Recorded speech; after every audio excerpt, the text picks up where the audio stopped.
Here's a look from high atop beautiful Grand River Raceway in Elora, Ontario. A picture-perfect mid-September night here as we get ready to present the championship finals in this year's Prospect Series of the Ontario Sire Stakes. And welcoming some on-track attendees here this evening. We've got plenty of people out on the tarmac. And the gentleman beside me is the one and only Randy Waples. And a real pleasure to have you with us tonight, Randy. And I know we're looking forward to another big night here at the Grand. Everybody out there is probably happy there that you use one and only. They wouldn't want to be two of me, eh? Two of me might not be a good thing. No, it's fantastic. It's always awesome to be in Elora, and you know, this is a huge night. Like, I mean, I know some people might not look at it as that because there's the Super Finals and the Grassroots Finals, and then we're down to the Prospect.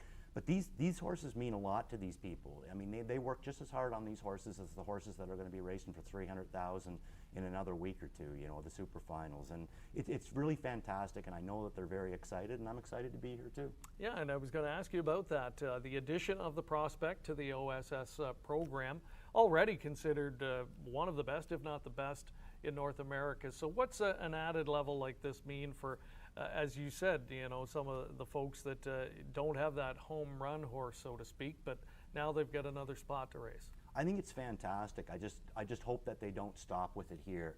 I'd like to see more divisions of the Prospect Series, even if they're only going to go for $5,000 a division. I'd like to see more divisions of them, more of them going, because it's just nice to see that, like, some of these horses are obviously going to be maybe some B-track, C-track kind of horses in their life, and some of them are going to graduate and be A-track horses.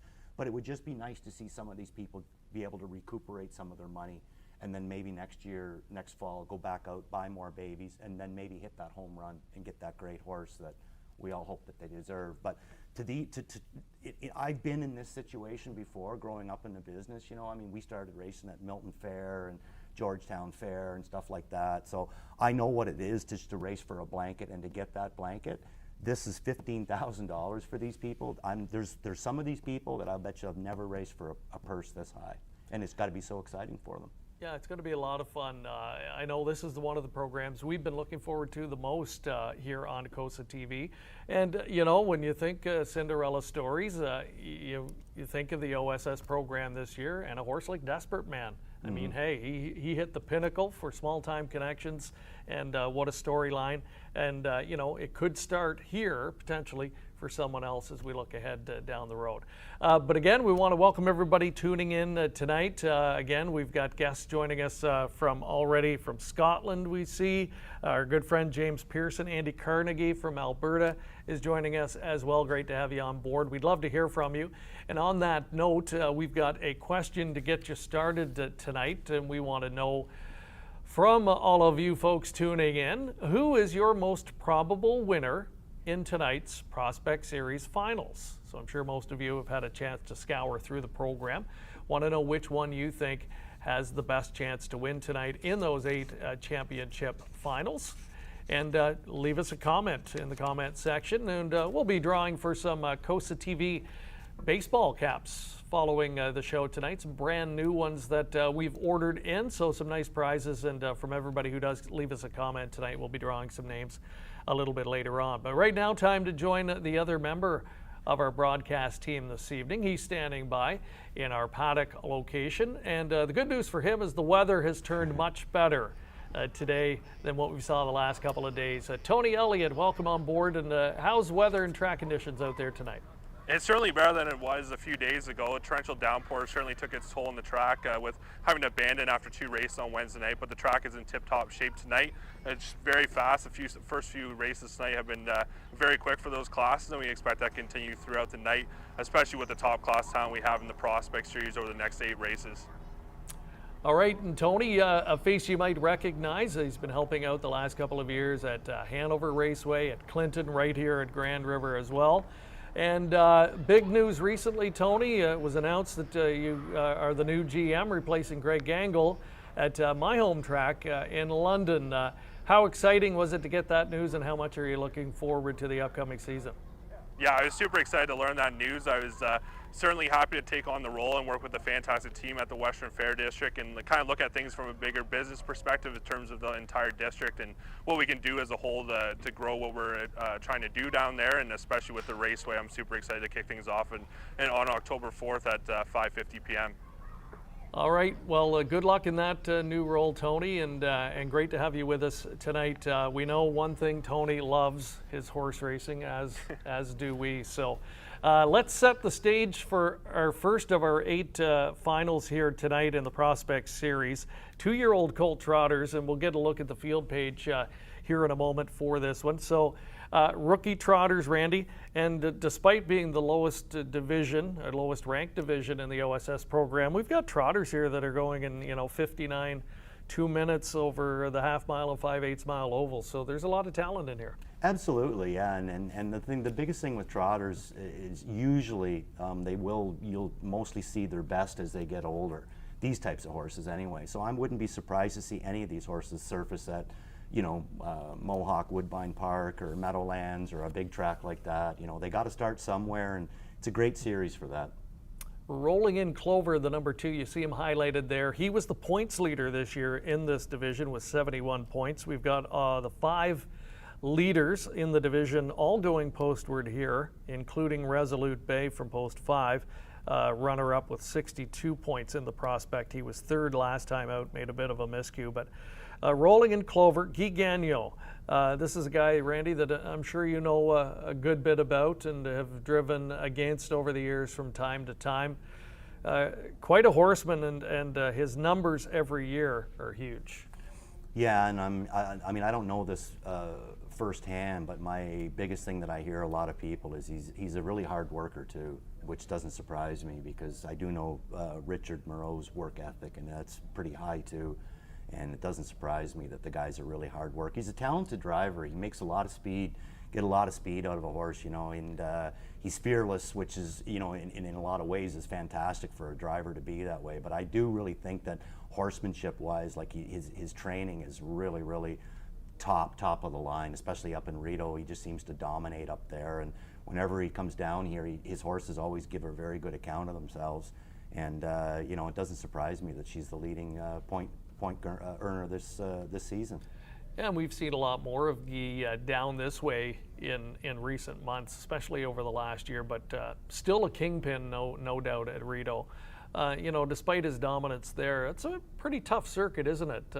Again, I know you wouldn't compete there regularly, but I'm sure when you've gone up there over the years from time to time, you realize it's a pretty tough circuit. It's a really tough circuit, and the other thing that they got going against them too is that, I just don't really know if I would want to go to Ottawa and race all winter. That's got to be cold up there. So they're pretty tough that way too. They seem to be able to survive the elements. Yeah, and Mr. Armstrong, the gentleman who owned and operated the track for a number of years, passed away recently. One of those legendary figures in the game. So, again, we want to pass our condolences on to the family and all the folks at Rito that would have worked with him over the years. And really a nice facility up there, and a great place. We've been able to get up there a couple of times with COSA-TV, and always enjoyable to get there. But their main man, Guy Gagnon, he's here to try and take home some Prospect Series money here tonight. There's a look at the Z-Man, Rick Zeron. Nice up close look at the horses in the paddock with their game face on. So Randy, right in about here is we'll put your catch driving hat on. What's happening at this point when you go and meet with the trainer here for maybe those last second instructions? Well, Zeron's lucky because he is the trainer, so he doesn't have to listen to anybody but himself. Mostly you just, my biggest thing was if I hadn't drove the horse before, I just wanted to know how they were on the gate. That was the biggest thing, let's start there.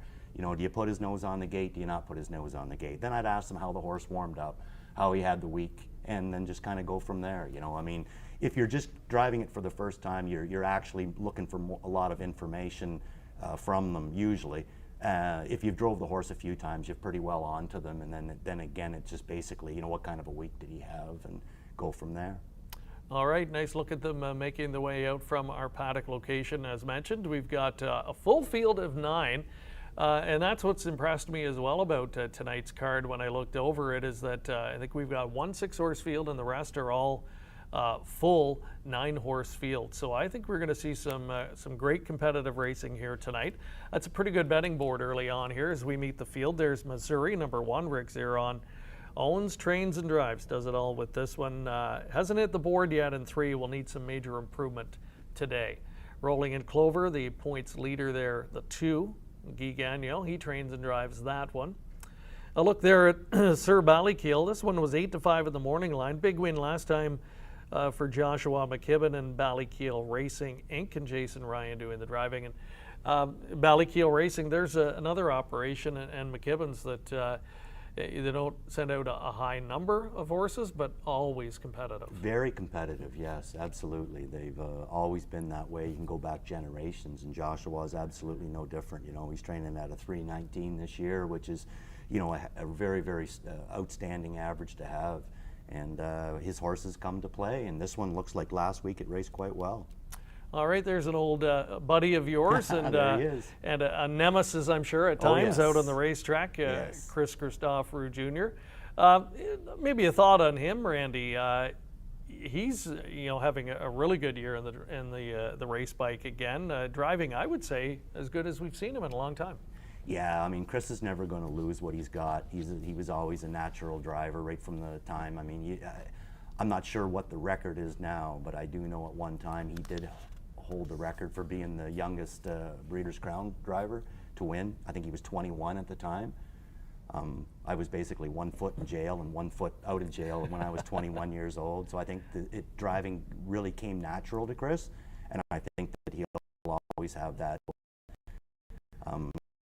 In a way, I guess he kind of reminds me of a guy like Paul McDonnell, who we can also say.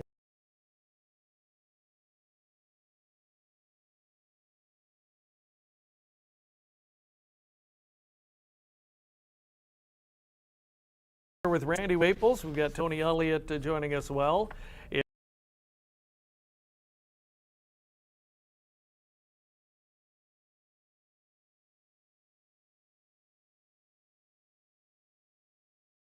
September 26th at Winbank Farm of Canada in Inglewood, Ontario.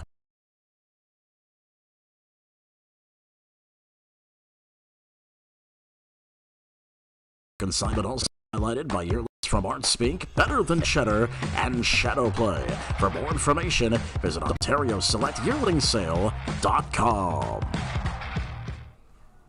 Enjoy the thrill of the race anywhere, anytime with HPI Bet.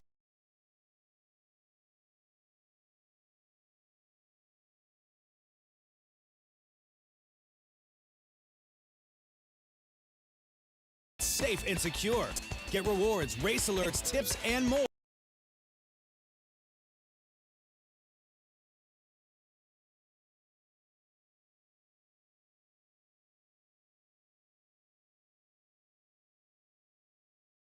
The Resolute Bay, but I'm kind of going by the fact he might run. And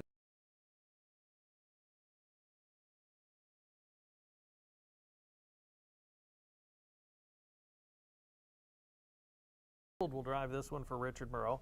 This is the one that I'm going to go to, Randy. I think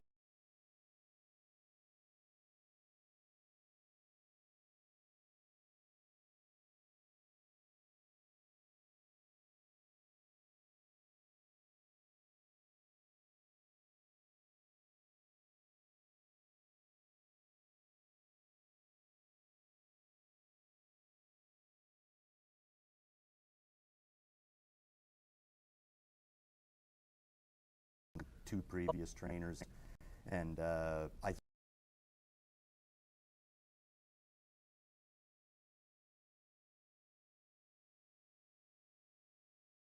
think that he could race quite well, but I'm actually going to lean down to the 3-horse Sir Ballykill.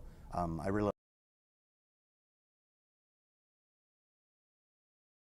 he just seemed like he just trotted away from them down the lane, so I'm hoping that he's going to come out of this race, the same kind of a horse that he went into the last 7 starts this year, 4 times he hit the board, $20,000 made this year. I mean, that's a pretty good. He's got to be one of the better colts in here, I would think. and a son of Il Sogno Dream, one that doesn't have a lot in terms of numbers on the production side, but has thrown some pretty good racehorses. And was a good thus horse far. himself. Absolutely. Yes, exactly. At this stage as well. Maybe one final thing to ask you, Randy. You know, you're dealing with young trotters here, so they're unpredictable, and some of them have breaks on their cards, etc. So what would you be trying to do with your trotter at this point? Just kind of keep them relaxed and make sure they keep them focused? Yeah, that was always my, my biggest thing or whatever is that I always just kind of wanted to stay by myself, stay away from the rest of them, and just try to keep them as quiet as possible. And as for racing them, I had great advice once from the legendary Bill O'Donnell. Wow. Told me, when you're driving a trotter, dum-dum, that's the way that it started, because I think I just made a break with one of his trotters qualifying or something, and he said, when you're driving trotters, dum-dum, it's always best to remember, slow early, fast late, and that's the words from the magic man himself. So I always tried to do that, I mean, I went from leaving with a lot of trotters to racing a lot of trotters from off the pace, and I just find when they race from off the pace, they just seem like they give a little bit bigger effort. Yeah, get settled in early and, Yes. and hit their best stride. All right, here we go. First Prospect Series final of the night. The man who will call the action is track announcer Gary Guy. The field for race number 3 is at the start of the rough, Rolling in Clover, Resolute Bay. Arch Ruler getting out well, Promise for Life on the outside. Glancaster Hall as the field works on around the turn, but Sir Ballykill has got the lead, and Resolute Bay is still working to the outside. Then Glancaster Hall did a nice job from the trailer post, and off stride goes Resolute Bay.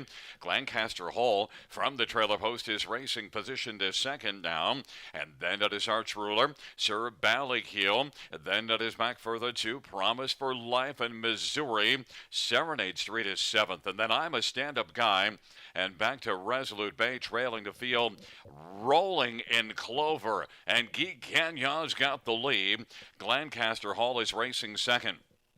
Arch Ruler is third, and Sir Ballykill is racing fourth. Then it is Promise for Life as the field races off the turn, and Missouri. Then Serenade Street. The field comes on towards us off a 32nd opening quarter, and it is Rolling in Clover who's got the front. On the outside, Arch Ruler is getting closer now. Rolling in Clover and Arch Ruler as they race the way on up to the 5/8 off a 101 half and a 32nd opening panel, and it is Rolling in Clover and Guy Gagnon trying to fend off Arch Ruler, but Arch Ruler has a slim lead. Then Sir Ballykill is moving on the outside. Glancaster Hall is on the inside of now. Arch Ruler is taken over, but has Sir Ballykill bearing down. On the inside, Rolling in Clover weakens, and now it is Promise for Life on the outside at 30-1, who's up and is taken over third. Rolling in Clover is racing fourth, and now from off the pace, Serenade Street is rolling and is racing fifth and about to grab fourth. 3/4, 131-2. As they roll their way to the top of the stretch.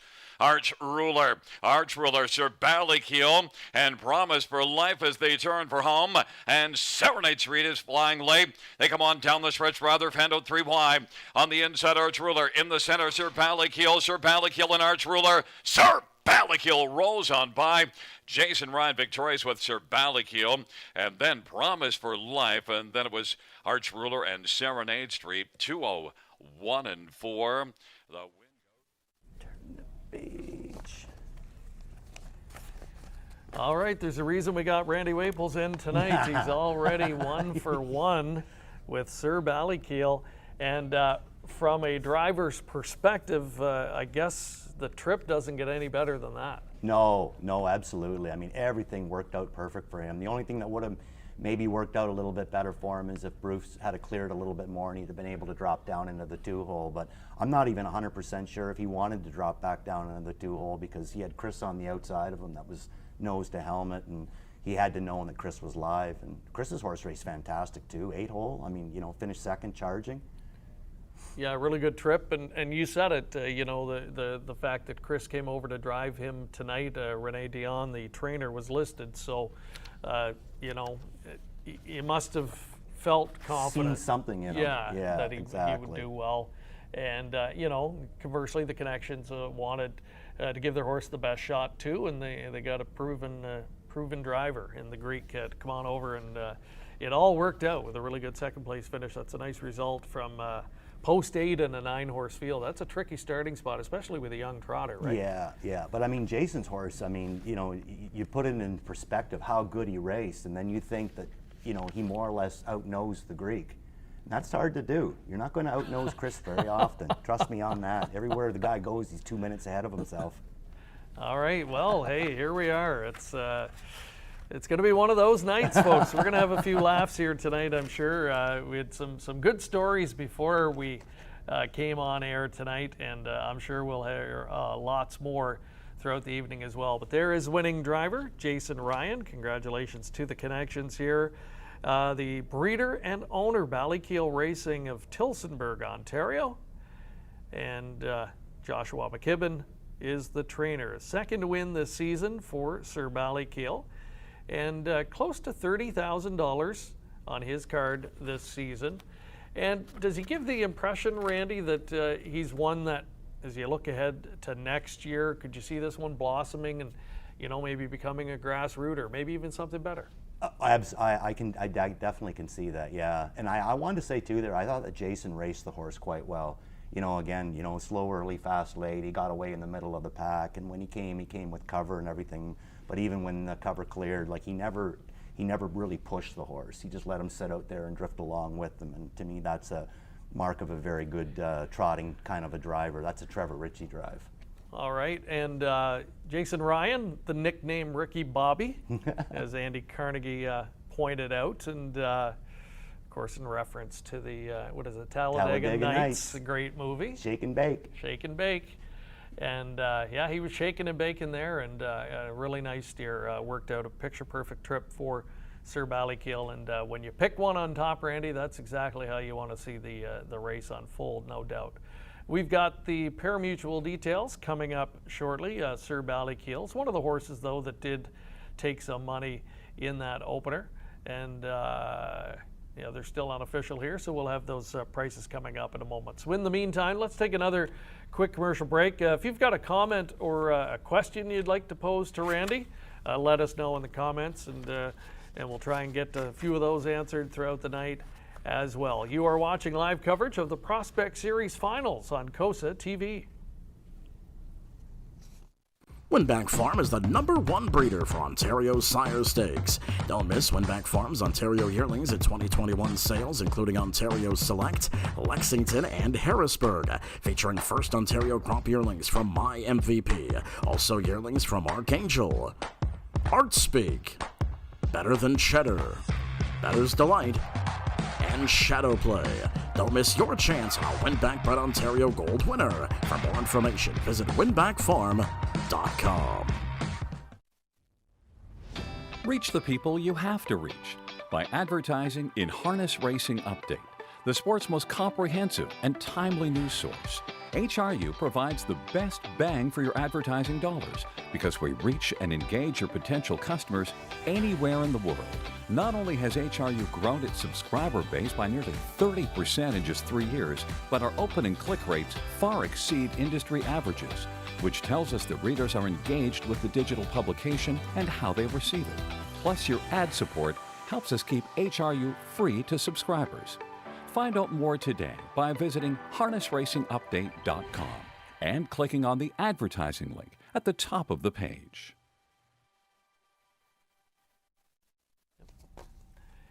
And welcome back.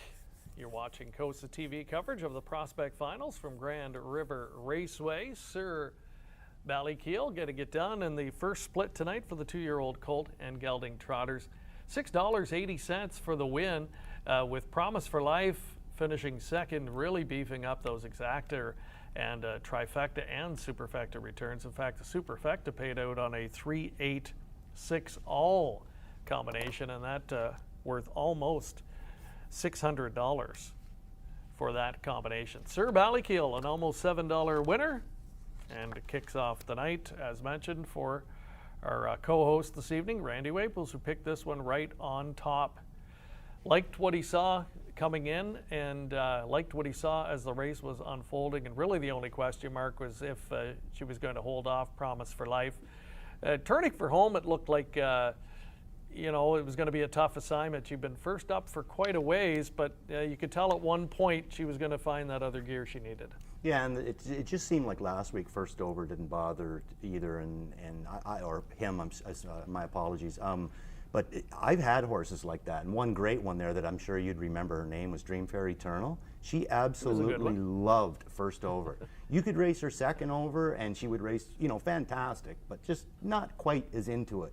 You could race her in front, same thing, you know, race fantastic, probably win, but you know, not as much into it. But more, man, if you moved her first over, I mean, she was just like a different animal. I mean, she'd just come at them things so hard. She just wanted to track them down, and she was absolutely amazing that way. So there are horses that just seem to like that first over trip, and I think this might be one of them.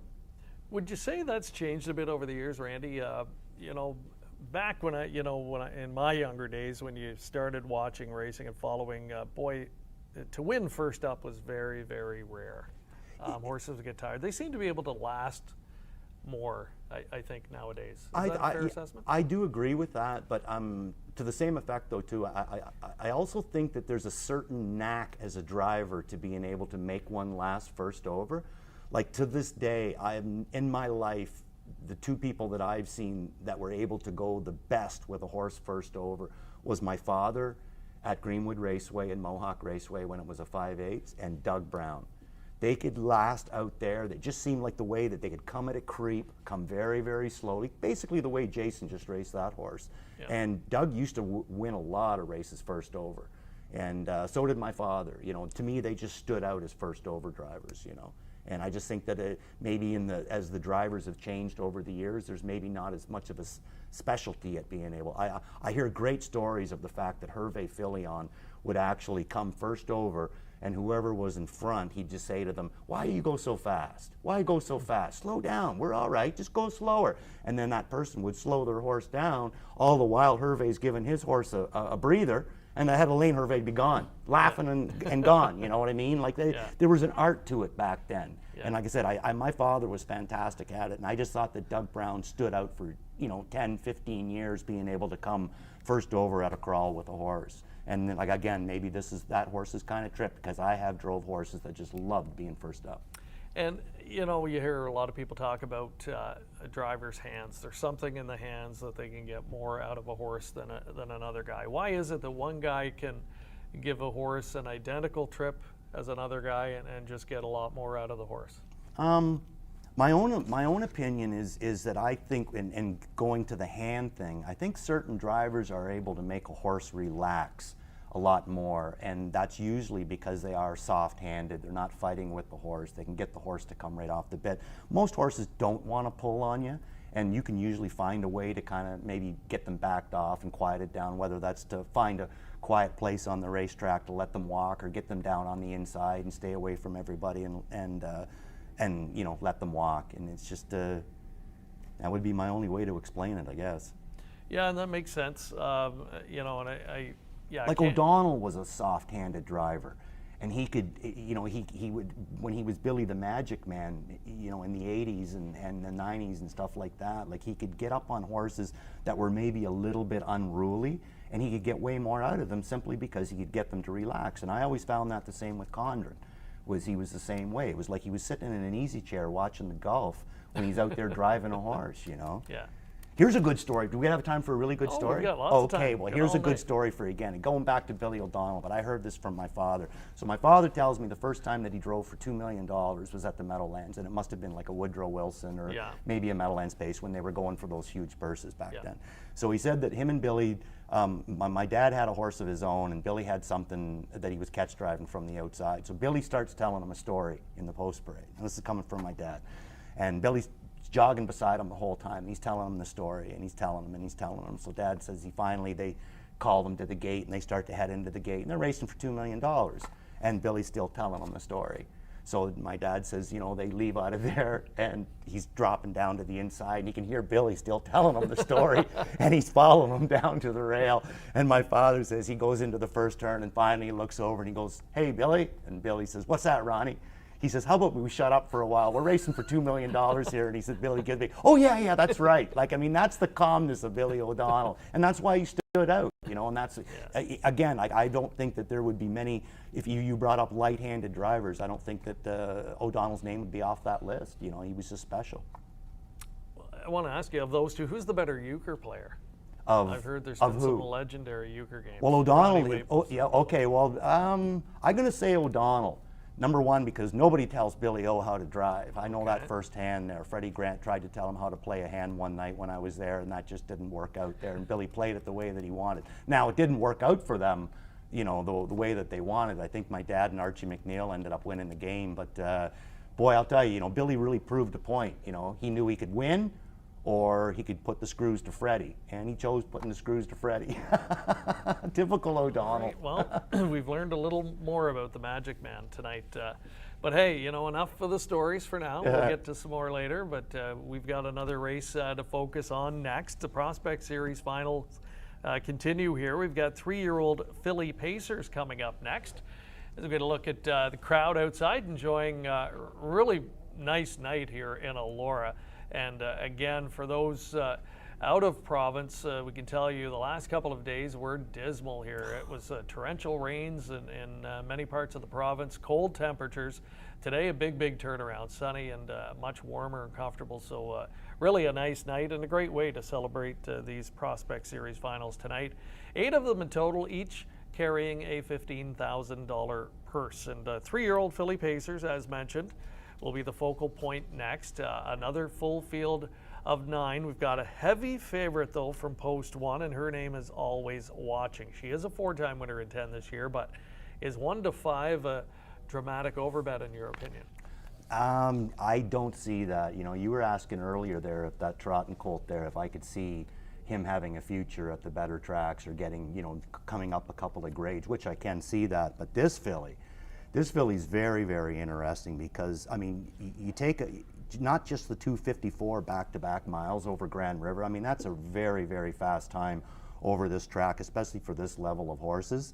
Then you take into the fact that they take her to a grassroots at Woodbine her last start, and she only gets beat 3/4 of a length, paces home in 27 seconds flat. Now this, to me, is a horse that's been brought along very slowly and is now starting to become the horse that they always expected that she was going to be. She's got the rail, she's on a half-mile track, she shows great gate speed, she's got a guy that knows Grand River as good as anybody out there, an aggressive driver in Colin Kelly, and I can just see that I think that this filly is definitely the filly to beat. Well, getting a nice look at them in the paddock, just going through their final preparations. We'll have the post parade coming up in a moment. 1-5 on Always Watching. Ben Wallace, another of those trainers that's had a remarkable career here in Ontario. So really at this point in his career would have a good idea of you know, where the filly fits at a certain point in the season and what she needs to reach her full potential. Winsun Gaga is intriguing as well. She's another He's Watching lass that not that long ago moved into the Richard Moreau stable. She'd been struggling a little bit prior to moving into that barn, but since then has won 4 of 6 and some impressive wins sprinkled in there. And we could have, basically, we could be looking at a He's Watching exactor here, because that's what Wallace's filly is, and now back, but with this one, she also shows a ton of ability. I mean, she shows winning in 54 as well in one of those last 3 wins, although that was at Sarnia, which is a 5/8 opposed to the half here. But she, again, a filly that's really seemed to be coming into her own. 12 starts this year, 7 times she's a winner. So she knows how to get her nose out in front. She knows how to win, and that's one of those intangibles that doesn't seem like you're able to teach horses. Either they have it or they don't, and she obviously has it. So there's some nice looking horses in here. Yeah, for sure. And He's Watching, we remember him on the racetrack. He was an electrifying pacer, had, you know, some of the highest speed that we had seen. He was a world record performer at the time. And he didn't really indicate right away that he was going to be an impact stallion, but boy, in the last couple of years, that's changed. I think between him, Sunshine Beach, and Archangel, I think have had the biggest impact careers, like years for their career as a stud in this year. I mean, Archangel's done fantastic things. Yeah. And the same thing as you say with He's Watching, and I think you could throw Sunshine Beach in there too. I think that those are the 3 Ontario studs that show the most right now. Yeah, and this year we've seen it firsthand. The Ontario sired performers, maybe now as much or more than ever, are competing on the Grand Circuit as well, and they're some of the very best in North America. So it bodes well for the provincial program, and the Prospect Series has been a nice addition, that third rung on the ladder, if you will. And tonight we are celebrating the championships in the 8 different divisions that we have going post-rit. A look there at Scott Ray. He'll be on board Brydown Better B, Better Than Cheddar 1. This one owned by Brydown Farms Inc. This is a homebred. Lily Ellie for Brydown. The first horse that Brian Durst, proprietor of Brydown Farms, purchased and kept her, and he's had a few foals out of her, and several of them have made good racehorses to this point, and here's one of them as well. Interesting too, Randy, in this particular field of 9, the 6, 7, 8, and 9, all conditioned by female trainers, all very accomplished, and that I think is telling. We're seeing, I think, the playing field level up on the training side, especially in North America, where female trainers are prominent in every jurisdiction, and especially here in Ontario. Oh, absolutely. I mean, Casey did it for years. She was one of, if not the best trainer in the world in North America for a long time. She was one of the top ones. Then you can go to Linda Toscano, also a fantastic female trainer. Jackie and Gracia down in New Jersey as well, also a fantastic female trainer. These young ladies here, I don't know Lacey McCabe, and I know a little bit about Isabel Darvo, but I do know Meg Crone, and I drove for Meg Crone, and boy, I'll tell you, there's not too many harder workers than Meg Crone, so it wouldn't surprise me at all that she's having a huge year, which she is, training at a 350, and it wouldn't surprise me at all that their stable just gets more powerful and more powerful, because they're a really lethal combination. Tony's a really good horseman and a very capable driver, and he's kind of like, to me, I always like him as the B-track version of Roger Mayotte, able to do both things at a very, very high level. Then you bring Meg into the equation. I mean, this could be a takeoff not only for these horses and for the prospect in their career, but it could also be a takeoff for a person like Meg Crone, and I hope that happens, because she puts a lot of effort into what she does. And I don't think there's any real mystery who does all the work no, in that operation. No mystery and Tony at would all. probably be the first guy to admit that, I'm sure. No, that's also, I disagree there. No, I think he thinks it's exactly all him or whatever, but no, Tony's a great guy. He's so much fun to be around, and he's got a really, really unbelievable sense of humor. And we were talking earlier about Hollywood Hayden having that incredible memory recall where he can bring up stats and horses and breeding and blah, blah. Tony's much the same. Tony's very, very horse knowledgeable and racing knowledgeable and the history of the sport. You can more or less ask Tony what horse won the Meadowlands Pace in 1999, and he'll tell you the breeding, who trained it, who drove it, probably how fast the horse went. Like, he's a very, very into the studency of harness racing. Yeah. And, he's lost a lot of that accent over the years, too, since he's been here. Yeah. Well, who knows there?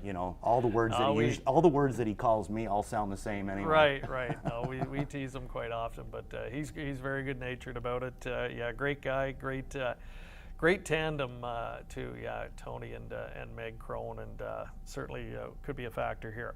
Again, we want to thank everybody tuning in tonight. Thank you for supplying some questions here as well. We've got one for you, Randy, from Diane Crossman. Just wondering what your most memorable win would be, if you've got one that sort of stands out that you can recollect.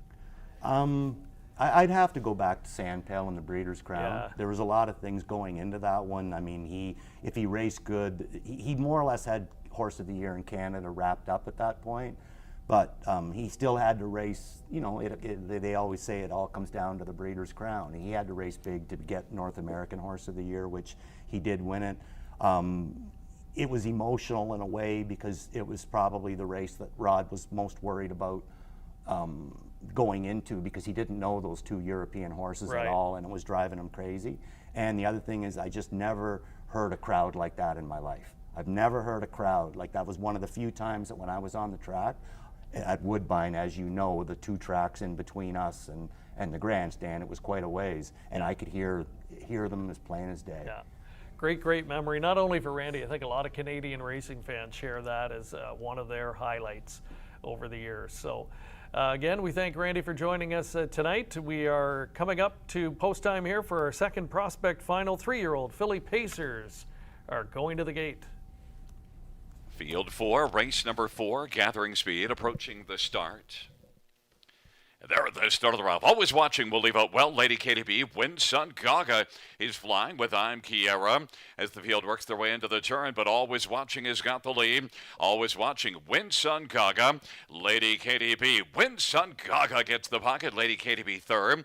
Better Kiss the Men is racing on the inside fourth, and then it is I'm Kiera. Century Harlot, Bright Down Better Be and Let's Roar, and She's a Butte Clark is trailing the field.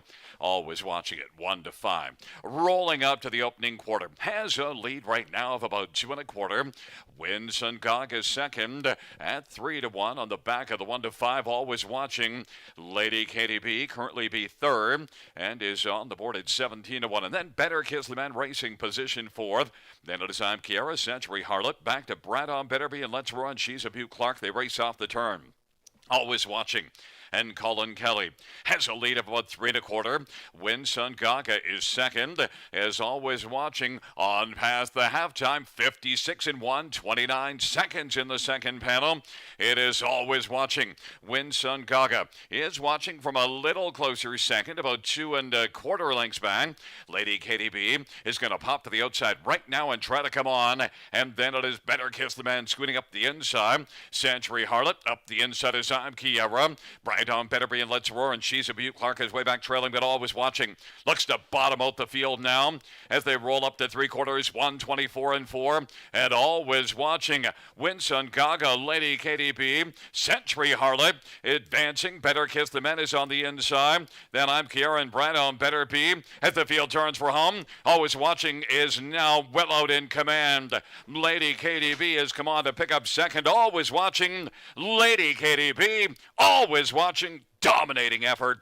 Lady KDB, I'm Kiera to pick up third, and Century Harlot was fourth, but it was Always Watching. And boy, 54-1. That's a big trip here for the pacing filly. Always Watching gets it done here, and the 3-year-old filly pace final of the Prospect Series. Going to this daughter of He's Watching, trained by Ben Wallace and Colin Kelly on board. Randy, as we were watching the race unfold, you remarked a couple of times that just such a big, strong, gated filly. She kind of stands out from the rest, and especially here on a smaller track, you notice it. She obviously handles the track well. It gives you the impression that she could blossom into something a little bit extra special. I could definitely see this filly working her way up to Mayor's Open someday. She shows all that capability, and I just love the way she's hung up. That big, long, sloppy Bob McIntosh hobble, you know. The low head, you know. I just love the way she looks on the track, and I hope she, she ends up being a good horse there. She's owned by Wallace Standardbreds and Knobloch Racing, and Knobloch Racing puts a lot of money in every year. He's got a lot of different trainers out there, and he spends a lot of money. So it'd be nice to see her actually turn in to be the horse that they want, and she's well on her way. Very impressive. Yeah, I would certainly concur. And when you look back at her form at points in the year, she did post some big miles. So she's shown at times that brilliance, and seems to be putting it all together here late in the season. Albeit, this is an easier spot for her. So it's giving the connections and the filly a chance to develop at her own rate rather than, chasing Bearcats and maybe not getting the proper foundation under her. And again, I really think the goal of a series like this, isn't it, to prolong the careers and get the best out of these horses ultimately, and get a little bit of money in the purse account along the way. Absolutely. And the biggest thing the difference between a good horse and a great horse is usually a great horse is smart. And by racing her in these kinds of series, she learns to race and be a smart horse. Like, she's not coming out of these races tired. So she's enjoying every bit of it. I mean, look at her ears. They're straightforward, earplugs still in. she's just out there having a good time. All right, and there was a look at the super fan on track tonight with a Prospect Series sign. And congratulations to the connections again. Trainer Ben Wallace, Wallace Standardbreds Inc. Co-own the filly, who with that victory goes over $30,000 in seasonal earnings and $50,000 lifetime. Colin Kelly, another guy, Randy, you would have to think he's kind of right on that bubble now. He's one of the premier drivers on the signature track circuit here in Ontario. Just a matter of time before we see him a bit more over at Mohawk Park? I hope so. You know, I love seeing, you know, new young drivers come in there. It changes things up, you know, and it's beautiful to see. And I personally really like Colin. I've actually had the opportunity to train with him a lot in the mornings. He used to come in, and when I was helping out Bob Young, he'd come in and go with some horses for Bob, and we'd train together. And I trained with him from a few other people too. And I mean, this isn't just a driver. This is a smart person in the morning too. You know, he can read a watch very, very well. He's really good with the horses, light-handed. I see a huge future ahead of him. And there's a look at the pari-mutuel details. Nobody going to get rich here if you're playing across the board on Always Watching, but the exotics, not too bad, a $15 exactor. The dollar try, a little over $68, and a dollar superfecta, just shy of the $500 mark. So not bad with a $2.50 winner, and she lived up to every bit of that favored status. Always Watching. This is a female pacer to watch, I think, as this fall season progresses and into the 4-year-old campaign. Who knows? She could really turn out to be anything. Time now for another quick commercial break, and when we come back, we'll talk prospect finals for 2-year-old filly trotters next.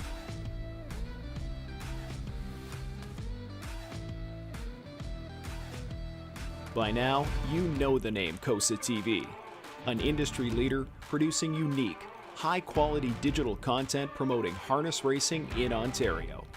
Features, virtual programming, live events, and more. COSA-TV has it covered. Follow our social media channels and be sure to subscribe to our YouTube page to view the latest content.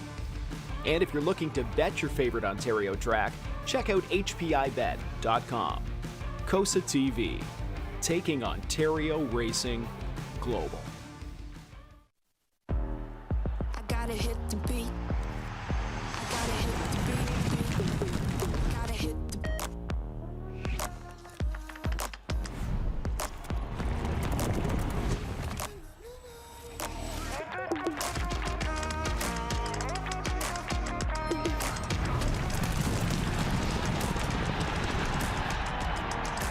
Download Dark Horse Bets today. beat. I gotta hit the beat.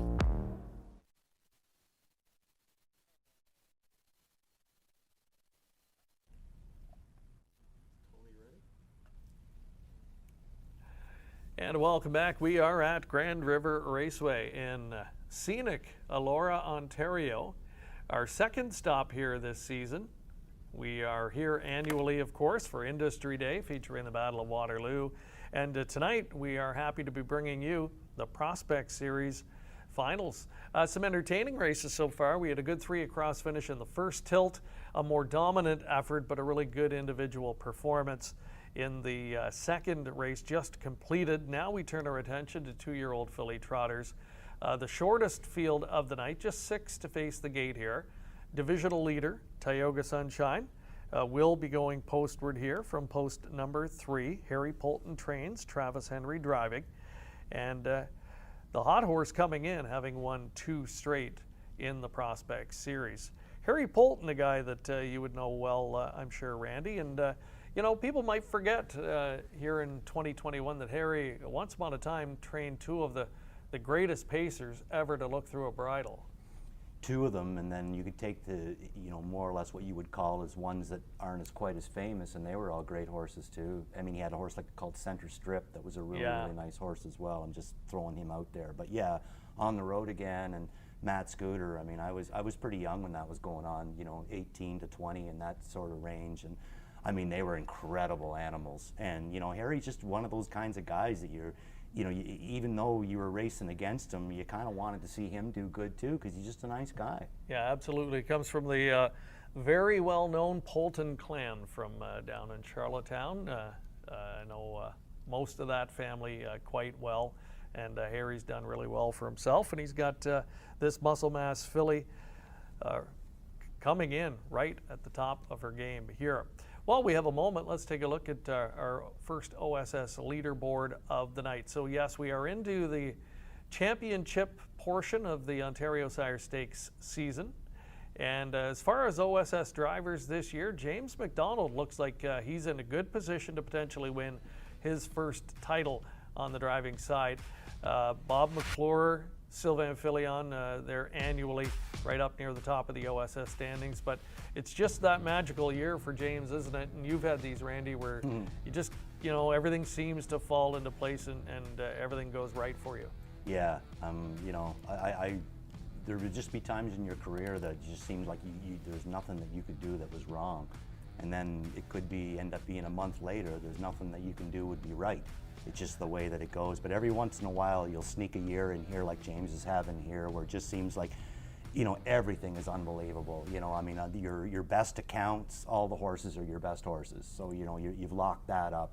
And then it just seems that all these good horses are drawn good. And then they're, you know, and they're not facing other horses in eliminations, which gets you into the final with these horses. It just, James is on a roll, and it couldn't happen to a nicer guy. Speaking of nice guys, look who's coming out of the paddock, Richard Ziron, one of Quebec's greatest French-Canadian drivers to ever grace us in Ontario here. All right, and while we're watching them come out, Randy, another question from this one from Andy Carnegie. In reference to the last race, wondering what the piece of equipment covering the right eye is of the filly. Was that a Murphy blind she had on? I'm pretty sure she had a Murphy blind on. It's just it's another it's just a tool to keep a horse going in a straight line. You usually put it on the same side as the head pull. Sometimes horses wear two head pulls, and whichever head pull they use the worst, they'll also add a Murphy blind to that sign too. It's just a piece of leather, and then the front of the piece of leather has a patch that almost kind of comes out and it covers the eyeball. And what happens is it tricks the horse that instead of being able to do what they do and get on that line, they actually have to turn their head to be able to see in the opposite direction, and that gets them off the line. So it's just another form of a head pull to keep a horse straight. I think the first horse I can remember that wore that stood out to me was the Great Annihilator. And yes. It almost like just made him look that much cooler than he already was. Yeah, that much more bad. Yeah, exactly. Of course, I remember Shady Daisy had the famous Shady Daisy shadow roll. So yeah, certain horses are kind of synonymous with equipment, but we see a lot of them wearing you know, the same thing over the years. So that's Ben Wallace trying to get, and that's part of why, you know, he's got that filly really peaking, you know, knowing what she needs to help her do her work the right way. There's a look at the divisional leader in this division, Tioga Sunshine, as we look at two-year-old filly trotters here next. And while we're talking two-year-old trotters and fillies, maybe gives us a quick chance to look ahead to tomorrow night, Randy. A big one on tap at Mohawk Park, second edition of the Mohawk Million. And the fillies are well represented this year, of course, led by the undefeated Venerable. Yeah, I mean, it's kind of a shame in a way that she drew the 9-hole. I know the gate's staggered now. The 9-hole's not as bad as it used to be a few years back or whatever, but I still really would have liked to seen her be a little bit closer to the King of the North and just see who is the dominant horse right now, because as much as I love King of the North and as much as that's who's going to be my pick in that race, I'm just not sure that he can hold that filly off when she's on her game if Dave finds her a really good trip from the 9-hole. So it is Canada's richest night of racing coming up tomorrow night. Two-year-olds take center stage. We also have the Metro for the Colt Pacers, the She's a Great Lady for the Filly Pacers as well. So going to be about $2.5 to $3 million of purse money up for grabs tomorrow night. It is going to be a lot of fun, and it is kind of reminiscent, isn't it? We talked earlier tonight about, you know, the good old days of the the Woodrow Wilson and races like that going for north of $2 million. Yeah, it was exciting. An incredible time. Yeah, or even that one night, remember they used to call it $1 Million Baby Night? Right. And I mean, every single race went for over $1 million. And like you said, there was a couple that even maybe went for $2 million with the Woodrow Wilson. But yeah, I mean, that was an amazing time. You know, I mean, and it was just, you know, you still had your Billy Houghtons and your Stanley Dancers and your Hervé Fillions, and all the guys were the big top people in our sport was still around, and that, and it's just it was an amazing time to sit there and watch all those races. That's going to be tomorrow night. We're going to have it all for you on COSA-TV. We're covering races 3 through 9 tomorrow evening. Capped off by, of course, the Mohawk Million. We'll have the Metro, the She's a Great Lady as well, and a division of the Simcoe Stakes. Part of our live coverage tomorrow night, again, on COSA-TV. So hope you can join us again for that. So no $1 million purses on the line here tonight, Randy, but you talked about it before. You know, for the connections of these horses, it almost feels like they're going for $1 million tonight. This is for many, the biggest race of their season, the one that they've been hoping to qualify for and had circled on that calendar. Yeah, I mean, it says final. And as horsemen, we always want to win the finals, whether it says 15,000 or 1.5 million, we want to win the finals. And that's what we have here tonight. You know, it's a great series. I'm so glad they introduced it. And you get the beautiful OSS blanket to go along with it. And, you know, for some people, that's almost as much of a prize as well as the money. So, yeah, some prestige on the line here tonight. Nice feather in your cap, certainly, to say that you won an OSS divisional final, whether it's in the prospect, in the grassroots, or a super final. And we're going to see, of course, both of those big nights coming up next month from Mohawk Park as well. But it looks like they're turned and headed toward the starting gate for our third final of the evening.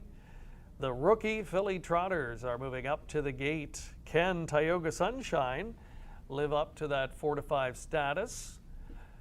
And she's bookended by 5-2 shots. Melise inside of her from post 2, and Okihili from post 4. Wayne Henry owns, trains, and does the driving. Good looking tilt. A compact field of 6 with the starting gate rolling once again upstairs to track announcer Gary Guy. And a digital footprint, field of 6, race number 5. Here they come.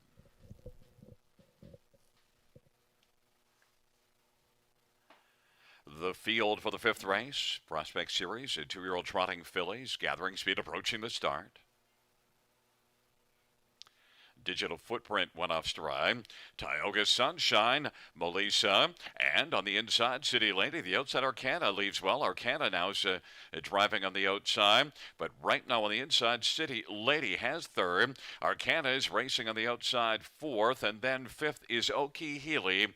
And they race on down the backstretch. Melissa and Rick Ziron's got the lead. Tioga Sunshine racing 2nd. Arcana moving up on the outside and racing position to 3rd as they roll on up to the opening quarter. Now Keith Jones finds a seat on the inside with Arcana in front of City Lady, and then Okihili, and it is Melissa and Rick Ziron who's got the lead. Melissa, Tioga Sunshine. Arcana is racing on the inside 3rd. City Lady, and then Okihili racing 5th, and that early break from Digital Footprint, 31-1 is the opening quarter, and they roll off the turn. They come on towards us, and Melissa in front of Tioga Sunshine, and they roll up to the half off a 31-1 opening quarter, now making a big move. Here comes Okihili on the outside. Okihili is now moving up, and it's only about a length and 3/4 off the lead. 104-1, a soft half, and with the lead is Melissa as they race the backstretch. It is Okihili on the outside. Off stride went City Lady. Tioga Sunshine, though, is staying in the pocket, but Okihili on the outside and racing for this Arcana. It is Melissa as they race the backstretch. Melissa, Okihili, Tioga Sunshine. Melissa continues to march on the lead. It is Melissa, Okihili trying to wear down Melissa, and Tioga Sunshine and Travis Henry keeping a watch on Melissa. 3/4, 135-3, and Arcana is racing 4th. It is Melissa Melissa and Rick Zeron still with the lead as they turn for home. Okie Healy to the outside is second. Tioga Sunshine third, and trying to close the gap as they turn for home. It is Melissa. Tioga Sunshine to dart down to the passing lane. Okie Healy on the outside, but as they come on to the finish, Melissa and Rick Zeron was able to get it. Then Tioga Sunshine was second, Okie Healy third, and Arcana fourth. 2, 0, 6, and 1. Melissa takes race number 5. Rob, Melissa looked pretty smooth. All right, a jubilant Rick Zeron, I'm sure. A jubilant Randy Waple sitting beside me. He's 3 for 3 tonight. Had this one pegged. Melissa, the daughter of Cadabra, coming in off a couple of second place finishes, knocking at the door, but tonight breaks through with the victory here. Rick Zeron. And again, going into the first turn, when you saw Rick intent on having the front, that increase your confidence level? Yeah, I honestly thought it would work out that Travis would probably get around him and he'd land in the 2-hole, and I know that Rick would be happy with that. There's a passing lane and there's always a right line. But I think he looked over and seen that Travis's filly was maybe laboring a bit around that first turn, and then that's when he decided he was going to chop it out. And with those fractions, I think Rick was pretty comfortable the whole mile at that point. Third career start and a maiden-breaking win. Good time to do it. So, again, a prime example of a filly just getting going late in the season, and with this series available to her, is able to be brought along in a more comfortable manner. She's been able to race within herself, likely, and extend it a little bit more tonight in the final half. But she's got the big fluid Cadabra gait that we've seen so many times over the years, and again, only 3 starts in, a mile in 2:06 and 1. To me, that doesn't mean anything. No. I just like what I see from the individual. I'm sure you do. And again, we could be looking at anything here. In a year or two, we could be talking about this one as a real nice older trotter. Absolutely. And, it's just nice to see that, Rick pointed so many of his 2-year-olds to the Prospect Series. He had a lot of 2-year-olds this year, and he seems like he has a lot of them in the Prospect Series. And that's good to see, letting them become horses on their own and just taking his time with them. So there she is, back into the winner's enclosure. One of the co-second choices in the wagering here. Again, a Cadabra filly from Muscle Mass mare, Dream Girl. So a solid pedigree for this one. And Rick is certainly no stranger, is he, to developing top trotters? Oh, look at him going here, there. Yes. This is Richard for sure. Young trotting fillies, Atlanta immediately comes to mind. Yeah. But we can go back into the days of I think it was Wild Turkey that Rick had, was a real top trotter. Hanko Angus, yeah. I mean, and then you look on the pacing side. Look what he did with Shambhala. Right. I mean, he really turned that horse around big time. Taking a front end horse like that was just running himself ragged on the front end and teaching him how to race from dead last. And now all of a sudden, the 25 first quarters became the 25 last quarters, and he became Shambhala. He's a vicious horseman, this guy. Yeah. There's a look at the winning Caretaker. It's hard to recognize them with their masks on out there. We saw Diane earlier with Works Ben for Wallace, Ben Wallace, long time. yes. Great caretaker working for Ben Wallace. She was the mother of Easy Lover Hanover. Yes, exactly. So yeah, we want to give a shout out to all of the caretakers as well. National Caretaker Appreciation Days are happening at the various racetracks across the province. And again, Randy, when you look at your career, your bread and butter was as a driver, but you've had a chance to work on different sides of the business, and the important role, and that's understating it, that the caretakers play in these horses' careers. Yes, absolutely. They are definitely the unsung heroes of our business. They put all the work into these horses, and they live or die by them, and a good groom is gold. I mean, they can do things with your horses that you never really expected possible, because they just keep their attitudes so good, and the horses love being around them, and they respond for them, and a good groom is gold. You're right, and if there's horses can't talk, so No. if they have an ailment or an issue or something's just not right with them, most times, right, it's going to be the caretaker that identifies that first and brings that to the attention of the trainer, so that they can Yeah, I mean, they can fix it. most horses are creatures of habit, you know, like you'll have finicky eating horses and stuff like that, but they'll pretty well always be finicky eating. Most horses, like with the grooms, they walk into their stall every morning. The first thing they do is they pull their water pails and pull their feed tub. And they know right away, did that horse eat the way that he normally did? Did he drink lots of water before the race? Maybe some grooms would just kind of like fluff it off and not really pay that attention, but what I'm saying is that I know that there's grooms out there that pick up on that right away, instantly, and they're gold if they can bring that to your attention, you know, that your horse hasn't been drinking properly the last few days. You could run into a tie-up issue from dehydration. If they haven't been eating, you know, maybe that horse has, you know, somehow developed a case of ulcers and now the food's starting to burn his stomach, you know. I mean, it's just, these are all very important things, and a good groom will always point them out to you. That was one of the biggest things that I found with my father, was he was very, very fortunate for the grooms that worked in his barn, because boy, he had some of the very, very best. And there's a look at the results. They're still unofficial. I'm hearing we did have a refund. We had a refund of the number 6 digital footprint. That one unfortunately made a break well before the start and did not make it inside the fair start poll. So there will be a refund of tickets involving that one. So when that happens, it usually takes a moment or two to take the horse out of the system so they can recalculate the prices. But I think they're in now. Molise, almost $6 winner, Randy. So you know, you're picking those decent priced winners tonight too. They're not all chalk. We've had one really low priced winner, but a couple of nice ones that weren't favorite tonight. And you're 3 for 3. Well, thank you very much, Greg. Keep the streak alive. Yeah, That's keep the compliments coming, would you? And the pressure's on now. We'll see how you perform the rest of the way here with a bit of pressure on. But there's the pair mutual details again with the refund of number 6. And we have 3 prospect finals in the books. And a good one coming up next. 3-year-old colt trotters in race 6 upcoming, another full field of 9. We'll take another short commercial break, and when we come back, we'll set the stage for that 3-year-old colt trot.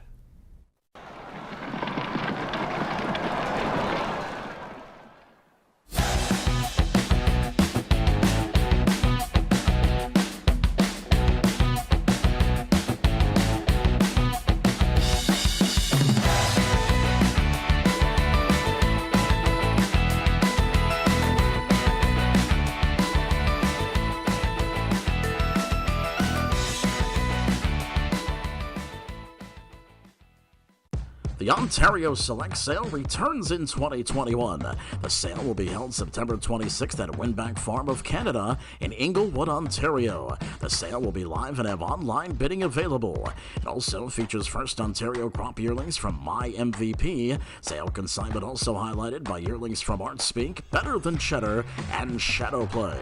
For more information, visit OntarioSelectYearlingSale.com.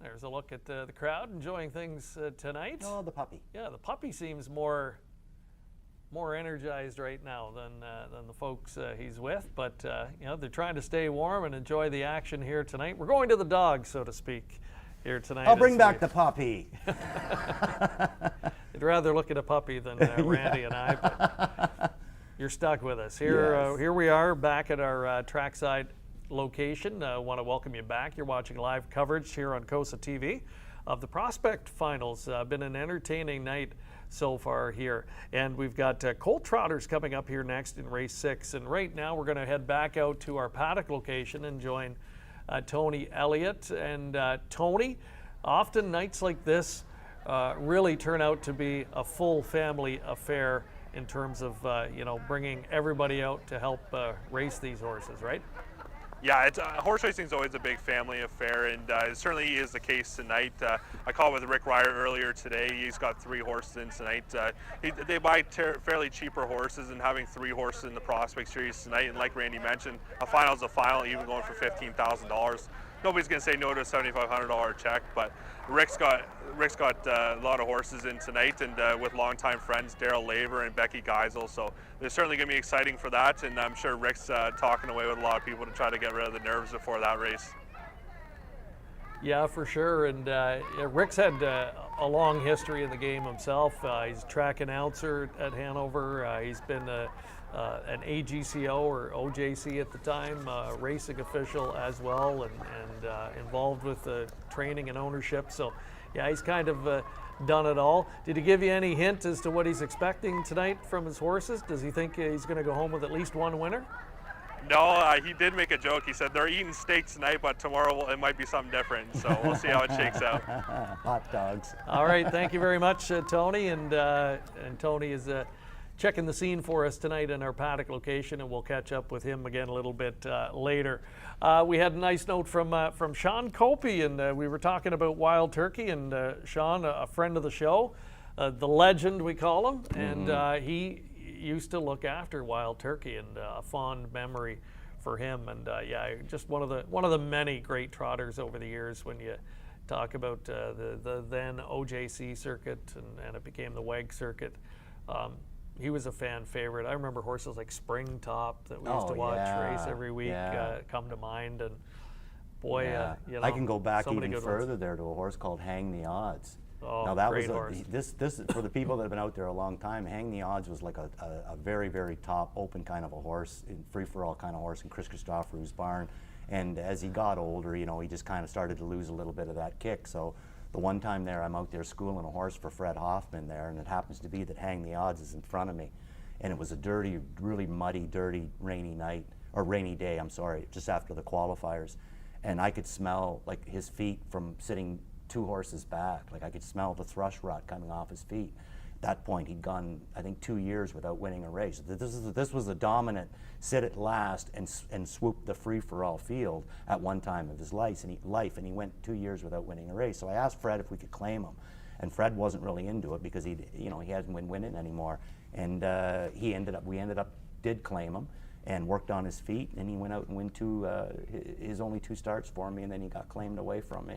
But I mean, those kinds of horses, they were just fantastic back then. I mean, just, you know, horses that'll always live with you. The Shady Hill Prides, you know, another horse that could sit last, and at that time come last quarters in 26 seconds over Greenwood. I mean, it was unheard of. Yeah. Nobody could sit last and beat the Open, and this thing would do it week in and week out, you know, and they just became exciting horses, you know, Willow Wiper, you know, Arctic Hare, like Perfect Out. There was just so many great ones back then. Yeah. And I remember, you know, speaking of big moves from the back, you know, to this day, one of the greatest performances, and you'll probably remember this well, Hardy Hanover, the year in the Fan Hanover. Yes. And we've seen some replays of that as we look back in the time capsule, and it's still incredible. You know, speaking of that, and around that time, a young Tim Twaddle was winning a lot of races on the circuit, and since then has relocated to, I believe he's in Pennsylvania now, Meadows, but he's going to be back tomorrow night with a horse, I believe, in the Metro Pace. So yeah, it'll be good to see him back. And he had quite a career here in Ontario when you think back about it. Oh, absolutely, yeah. I mean, you know, he won a bunch of Breeders' Crown, won a bunch of big races. Like you said, you mentioned Hardy Hanover. There was another filly named Towner's Image. She was a really nice filly too. And then, you know, you can bring off some of the other ones that he had as well. Like he had a really, really good role. And the beauty of Tim is he was always Tim. You know, whether he was winning races or not winning races, he just remained the same. Just a very nice guy, nice individual, professional. You know, he's a great guy. There's a look at Tammy Durbridge helping out Donnie Rankin tonight with Dragon Teen. Donnie owns, trains, and drives this one. He's a son of He's Watching. He's Watching is one that we've already seen. Having a big night. Having a big night so far, and it could be on deck for another good result here. Pretty Boy Duke, we should mention, is scratched, and that's significant. The number 3 entry in here, he was second this year in the Prospect Series standings from the high percentage Lacey McCabe stable. 6 for 9 this year, so he's out.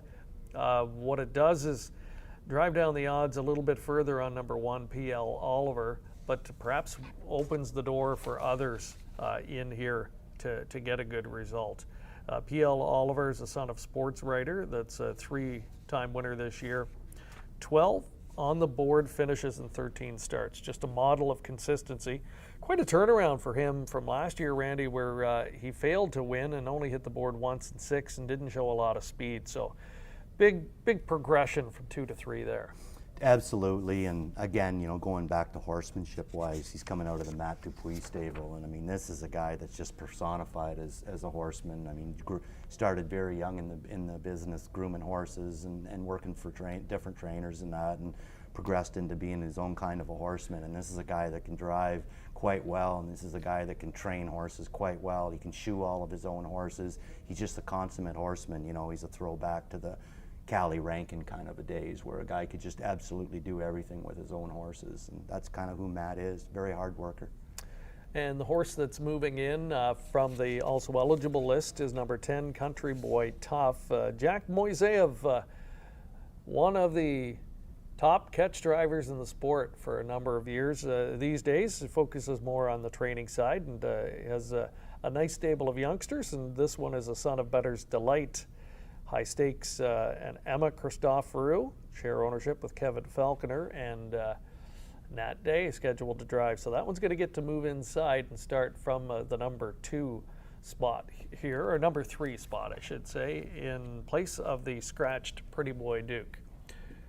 Good-looking group overall, though, coming to the track, where 3-year-old Colt Pacers are in the spotlight here. And we'll get a look at them quickly on post-parade. There's Snap Call number 2, Rebecca Geisel.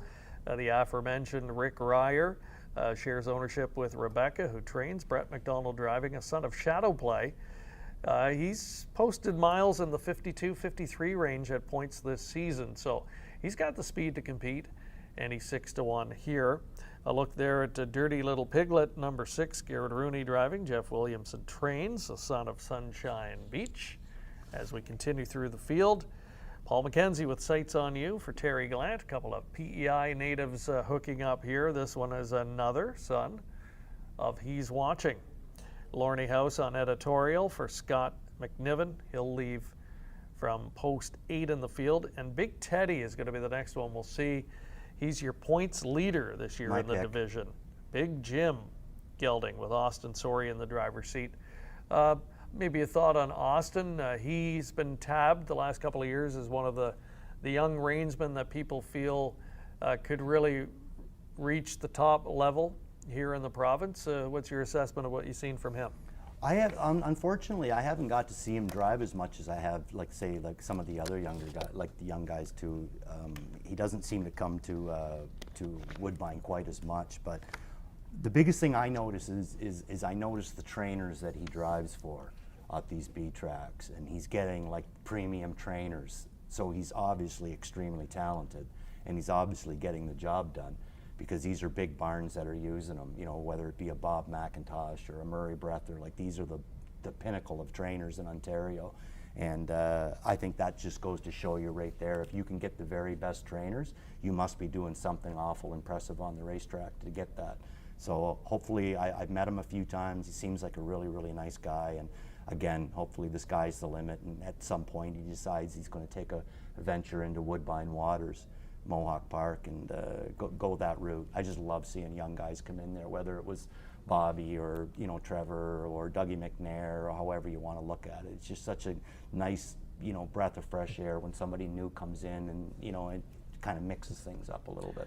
Yeah, I was going to say, you know, and you've seen it from both sides. You've been the young guy coming in there, and kind of, you know, you're maybe bumping some guys out of the top spot, and then you've been the veteran guy now, where younger guys are coming in, they're hungry. Yeah, you know, so what is that like? And I'm sure guys react differently to it. You said you kind of enjoy it coming in. Do you find it a bit of a motivator, or you know, do you try to mentor some of the young guys or help them out, or how does that work? No, not really, because I mean, I am who I am. I just don't really think anybody that wants any serious advice or any kind of really good mentorship is going to come, you know, knocking on my front door. You know, I just can't see that anyway. But I can tell you, when it started to happen for me, like when horses just started to race good for me, and I found myself down to drive horses, like all of a sudden you're down to drive a horse for Stu Ferlot, somebody that you've watched your entire life, and he's in the Hall of Fame, and all of a sudden you're driving, you know, one of the best horses in his barn, which happened to be Strong Clan at the time.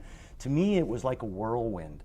I just couldn't like wrap my head around the fact. I just kept waiting for the shoe to drop, you know what I mean? I really did think that there was going to come an end. I remember one day we were on the golf course, and it was me and Chris Jr. and Doug Brown, and I happened to mention to Doug there, and it was when I was first starting to do good. I'd say to him there that the first thing I look at is the condition sheet, and I go down to see how many drives I've lost, and I just can't believe that I'm not losing drives and that I'm actually picking up more and more. And I remember Doug saying to me, you know, you're on your way, don't worry about that, just keep doing what you're doing. And it was really nice of him to say that. I was lucky that way.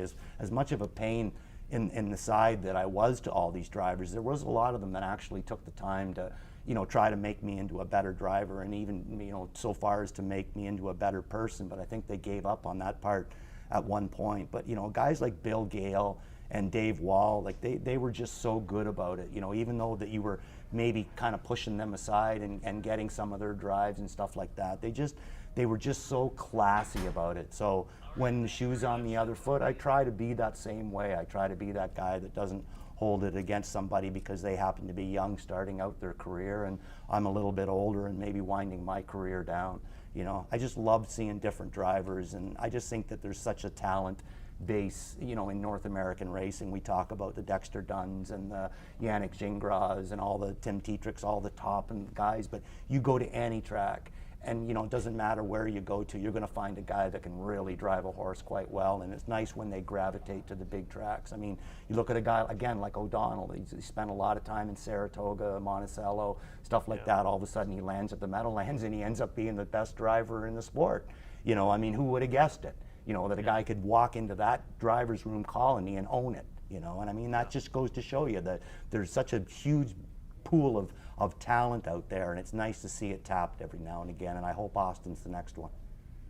Speaking of talent, pacing talent getting set to go behind the gate here. 3-year-old colt pacers in our next prospect final for a purse of $15,000. Once again, here's Gary Guy. Pacing colts.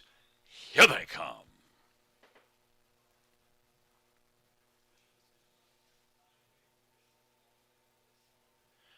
Field 4, race number 6 is at the starter off in P.L. Oliver. Country Boy Tough will leave well on the outside. Dirty Little Piglet and Big Teddy is right on the back of P.L. Oliver as they work into the backstretch. P.L. Oliver, Big Teddy, Dirty Little Piglet on the outside is racing third. Snap Call fourth, and then Country Boy Tough and Sobble Attack, and then it is back to Sights on You and Dragon Teen, and trailing is Editorial, but P.L. Oliver has got the lead, but there is Big Teddy racing in the pocket and looking very alive in the pocket. 27 seconds the opening quarter.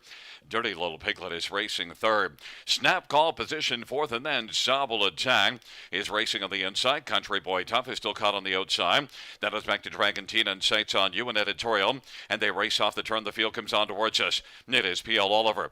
Big Teddy racing along in the pocket and looks fired up in the pocket. Snap Call is on the outside and is moving on, and also on the outside is Sobble Attack. Dirty Little Piglet's on the inside. Now Country Boy Tough advancing on the outside. Then it is back to Dragon Teen. Sights on You. Editorial into the backstretch, and it is P.L. Oliver. Big Teddy is right there on the back of P.L. Oliver, and Big Teddy's going to pop on the outside right now. Didn't want to sit in the pocket any longer, but P.L. Oliver is still driving well. P.L. Oliver and Jason Ryan giving a bit of urging there. On the outside, Big Teddy is drawn within a bit of length and a quarter of the lead of a half of 57 with a 30-second second panel breather. P.L. Oliver, the one to catch. It is Big Teddy on the outside. Snap Call scooted up the inside, and Sobble Attack is set out 3 wide, and Dragon Teen, and then it is Country Boy Tough and Editorial, and backing away Big Teddy. The field turns for home. It is P.L. Oliver, Snap Call, and Sobble attacking up the inside. Dragon Teen, P.L. Oliver, Dragon Teen up the inside. Dragon Teen and P.L. Oliver. It's close between those two. Snap Call and then Editorial and Sobble Attack. 157 and 1. You know what, Rob? I'm actually going to say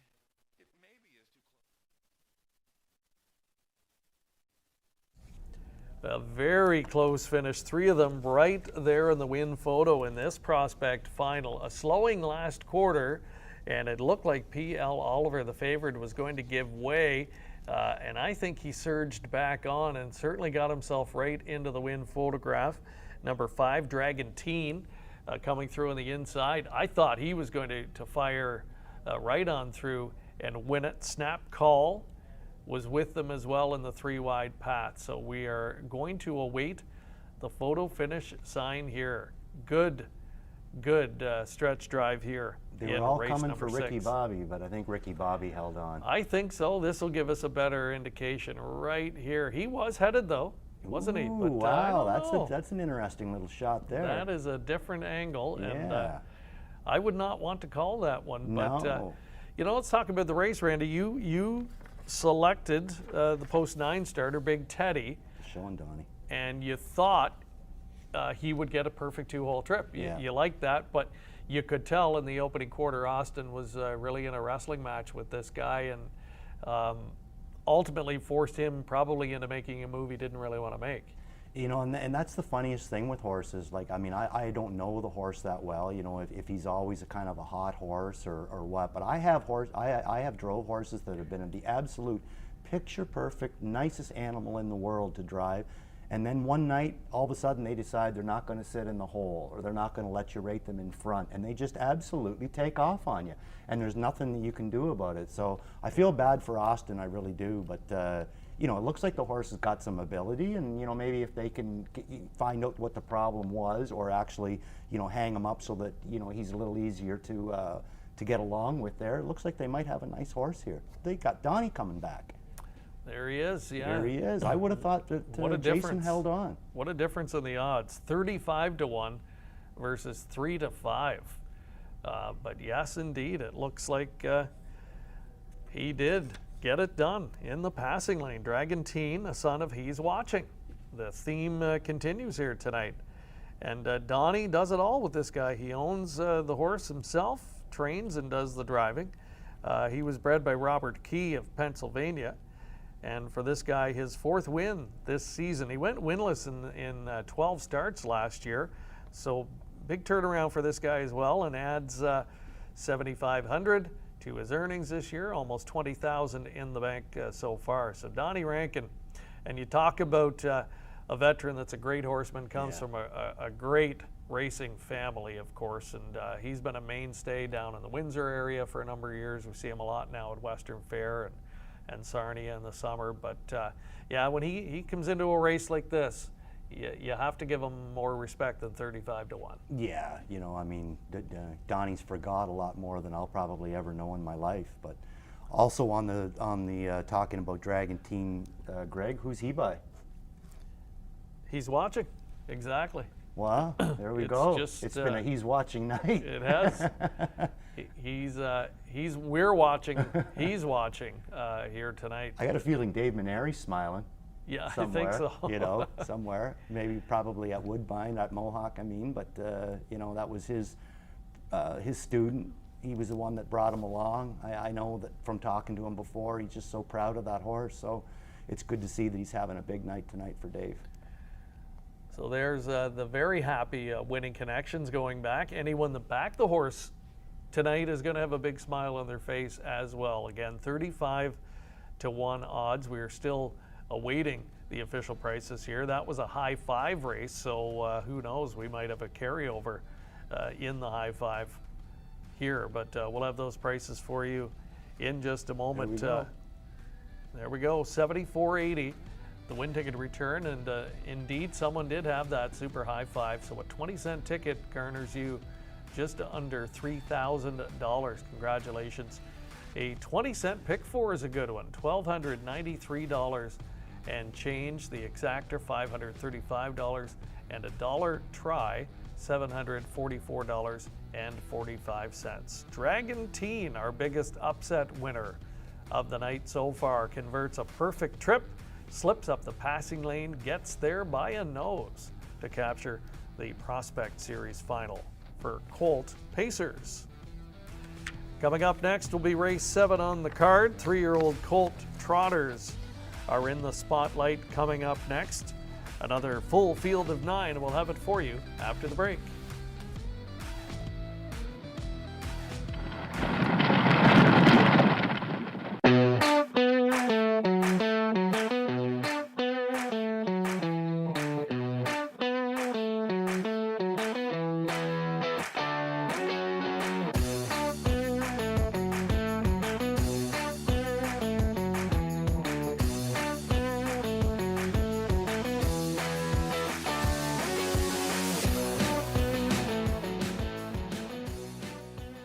Since 1996, the Ontario Standardbred Adoption Society has facilitated the retraining and management of more than 1,000 retired and non-racing standardbred horses. This award-winning organization also plays a key role in the advocacy and promotion of the breed's versatility and suitability for many equine disciplines beyond harness racing. Volunteers and temporary foster homes are vital to our success. If you have a passion for standardbreds, learn more at osas.ca.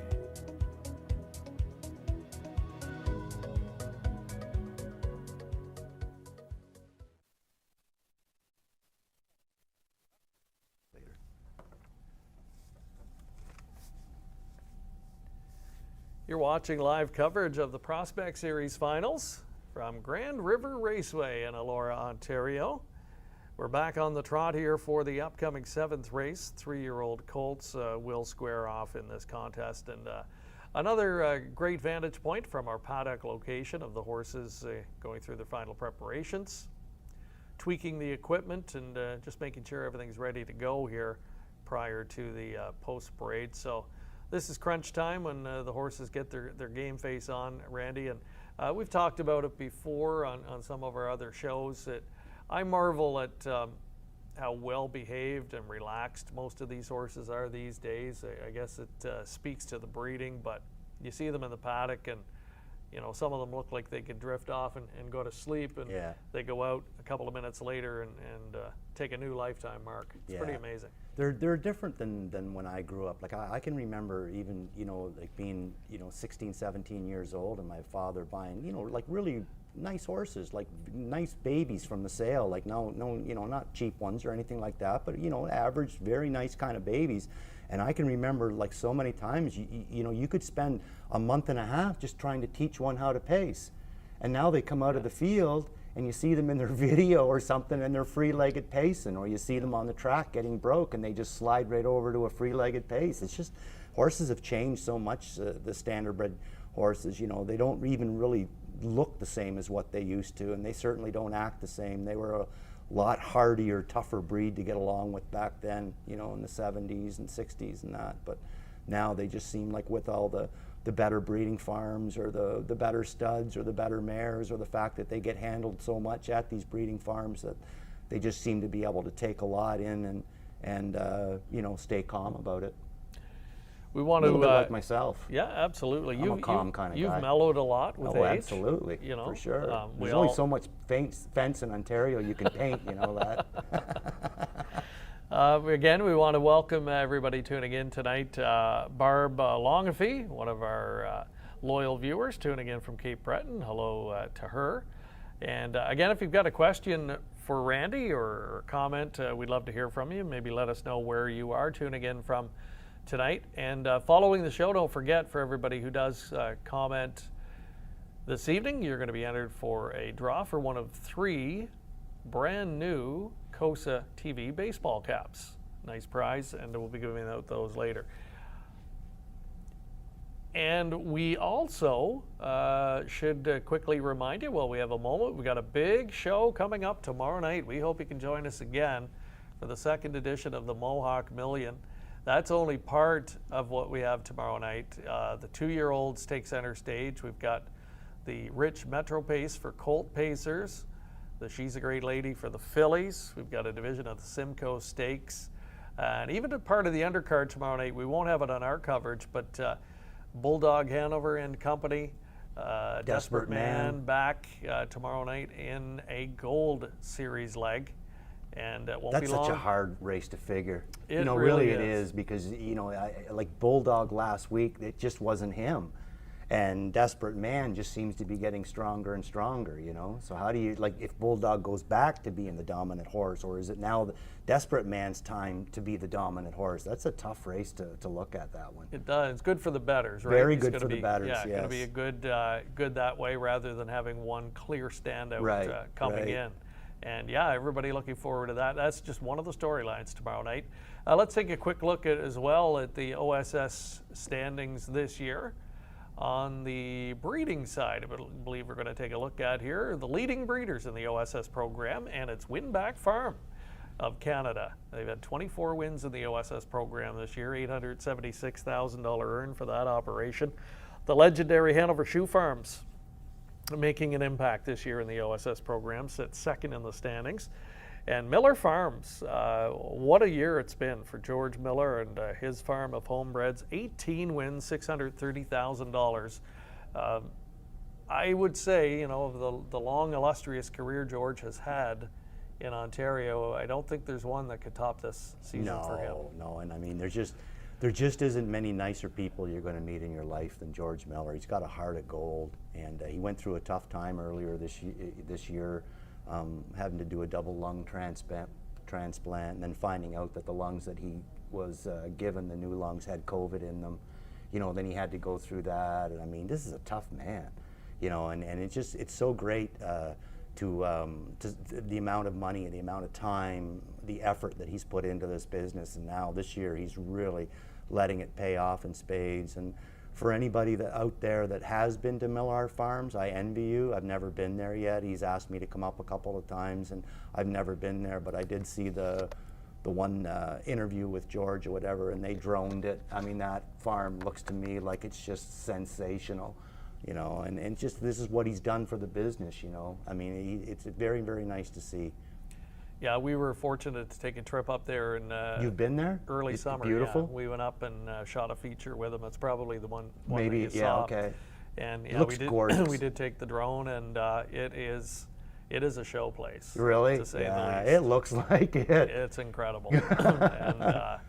And yeah, just a real great guy, George. You know, he's always been one of those guys, and a lot of longtime employees that you can tell have been there for a number of years. That it's kind of like a family. And you know, for Nick Galucci and his partner Caroline, what an opportunity to come and take over. You know, that group of horses, and it's really clicked for the entire operation. And this year, firing on all cylinders, and they've got the right man in the driver's seat this year too, James McDonald. We talked about the dream season, so everything's come together for them, and in particular in the Ontario Sired program, a great year for Miller Farms. Great year for Winback as well, leading the way, and you know, they're great supporters of the provincial industry here year after year. There's Colin Kelly. He's had a pretty good night at the office so far. He'll be looking to Good PEI boy. Cape Breton. Oh, he's a Cape Brettoner. Yeah, oh, no Cape way. Brettoner, I believe. Right. But close. There Close, you go. right? Some Take would a say dart. it's almost the same thing. Is it? Not really. No. Not really, but very, very close, very similar. I read an article the other day there that the Newfoundland has its own speak. Is that true? You know I think so. Now, I've never been to Newfoundland. Right, because you talk normal. Well, that's, I guess, debatable. Well, come yeah, on. but, Not better than the guy from Spring Hill, Nova Scotia. Yeah, it's we definitely have our own dialect and our you know, some of our own phrases from down that way. That's for sure, and it's a little bit different in every part of the Maritimes that you go to, for sure. Oh, cool.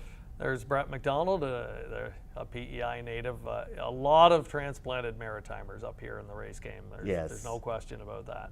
Yes, that's and for sure. We see a bunch of them coming out one after the other here. Colin Kelly, Paul Why McKenzie. do you think that there's so many great maritime horsemen? Like, I'm going back to like the Joe O'Briens, the Wally Hennessy's, the Bill O'Donnell. Like, there's just so many. Just a cultural thing, right? It's learning from the ground up. Learning from the ground up, yeah. Real grassroots.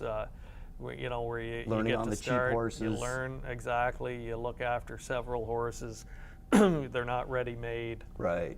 So you really learn from the ground up, and I think that's what it is. It's just grassroots, and right.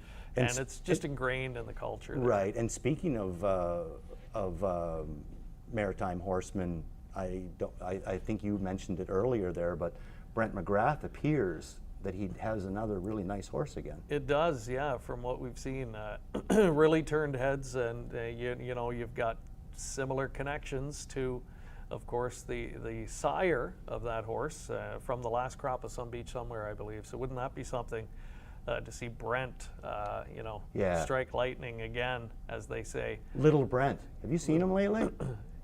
No, I haven't. Oh, I haven't my seen God. him in person. I seen him at Classy Lane the other day, and I said to Paul McDonnell, if somebody had told me 30 years ago that you two would have died and Paul is the big one, I wouldn't have took that bet. Brent's he's really in shape. He's thinned right down. He looks fantastic, and he's been at Classy Lane all this week. So, you know, can't say it's a pleasure to have him, but you know, it's okay. Well, he's got another good one on his hands then, by the look of it here. But you know, it's you know, it's a family business for sure.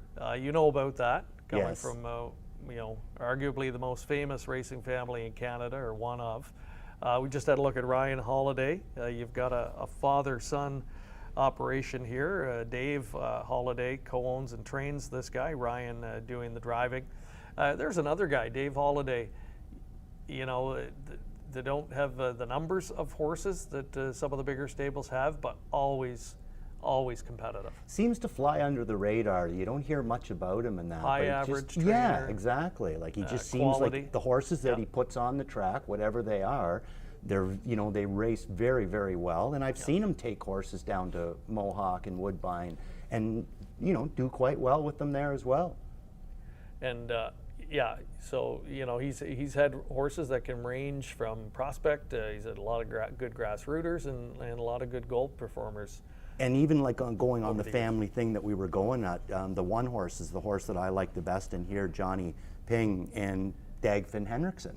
Yeah. And the nephew of one of the greatest horsemen that I've ever seen in my life is Per Henriksen. You know, absolutely one of the greatest horsemen I have ever met.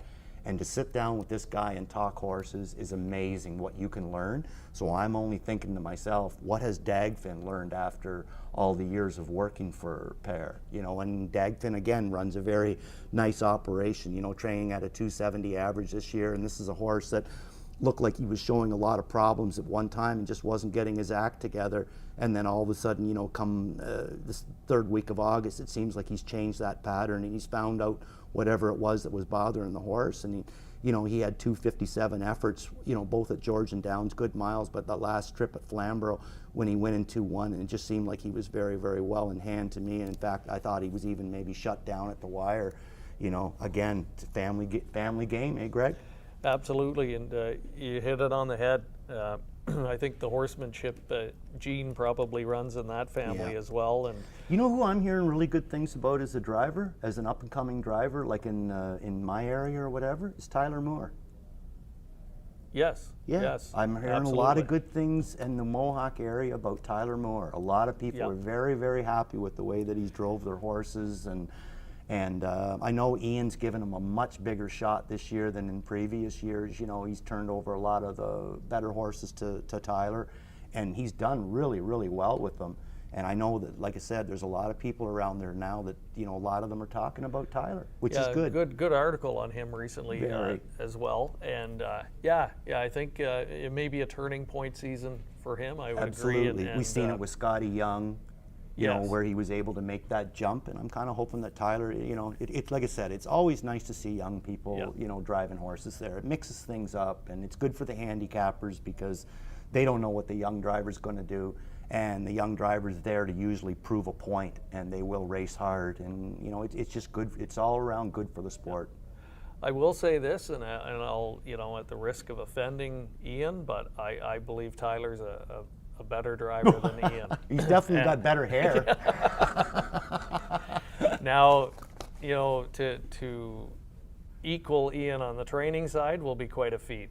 Yeah, that's going to be difficult for anybody. Parallel the success he's had in the last decade or so. But yeah, Tyler's got a bright future, I think, at the driver's seat. I would concur with that. And we'll see a little bit of him later on tonight as well. Johnny Ping, talk of the tote board here at 6-5, trying to make it 3 consecutive wins and take home a title in the Prospect Series for Dagfinn Henriksen. They occupy post 1, 6-5 on the board. Starting gate rolling, 3-year-old colt trotters coming up next. And the second tier, Willie Wynn. Field of 9, race number 7. It is post time. Here they come.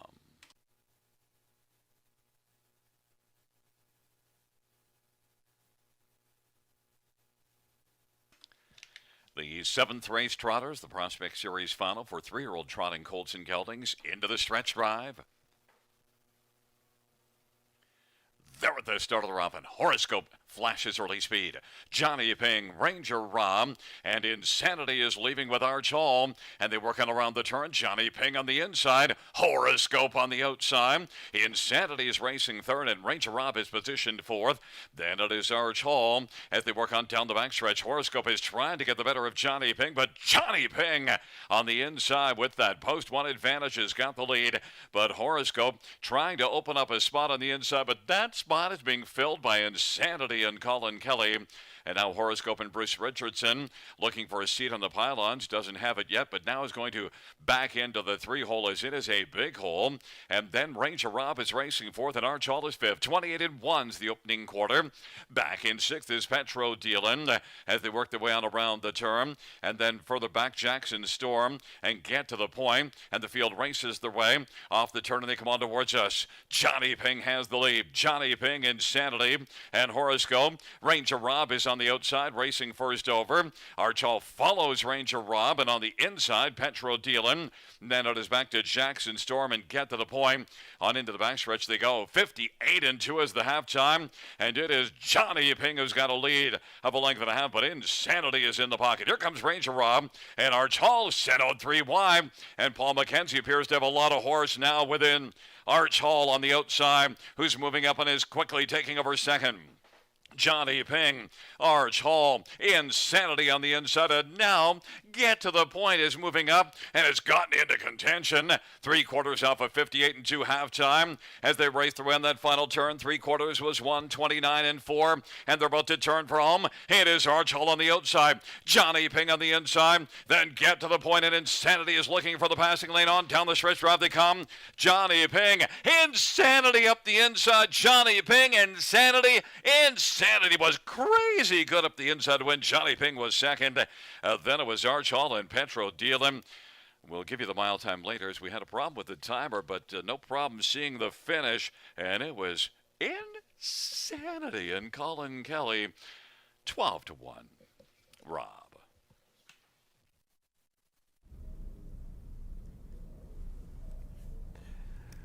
Well, it looked like pretty much a carbon copy of what we saw in race 6, Randy, with Insanity using the passing lane to an apparent victory here. It was very close at the end. We'll get another quick look at the slow-mo.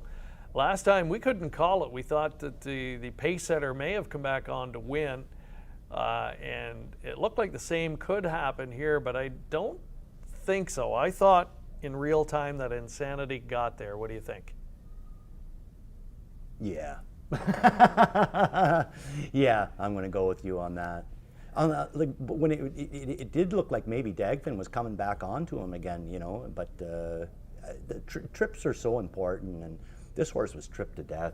You know, he didn't have anything to do with that 28-1 open quarter. You know, he just was kind of stayed close, and that's about all. And then he was back up on his back on the second turn, and from that point on, he was just on cruise. You know, he got everything his own way and got up the inside, and you know, he needed that trip to beat that other horse. He didn't beat him by much, and you know, and that other horse was, you know, Johnny Ping there. He was chased a quarter in 28-1, and then chased again going to the third quarter, and opened up a little bit with the in the fourth quarter. Like, I mean, he raced very, very well, but trips usually win these races. Do drivers and you know, when you think about it yourself, how much do you take the odds into account in the way you drive? In other words, do you have, over the years, you got sort of feel like you got forced into doing something you maybe didn't really want to do because of the odds? Yeah, this is like a weird way to look at things, and it was just always kind of my way. Is I never wanted to win qualifiers, and I never wanted to win baby races, because I always felt that put a lot of pressure on how you were going to race that horse's first start. If say it's the baby races and it's a 2-year-old and he goes out and wins his 2 baby races, he's going to be bet down heavily, and it's going to change the way that maybe of the way you want to race him. You're probably going to race him a little bit more aggressive, where there might have been the opportunity to race him not as aggressive and still get to the wire. Get there first. You have to kind of change that way. You're now racing them more for the public than the way that you wanted to. Now, some guys have a very good ability just to take the odds and just throw them out of their head.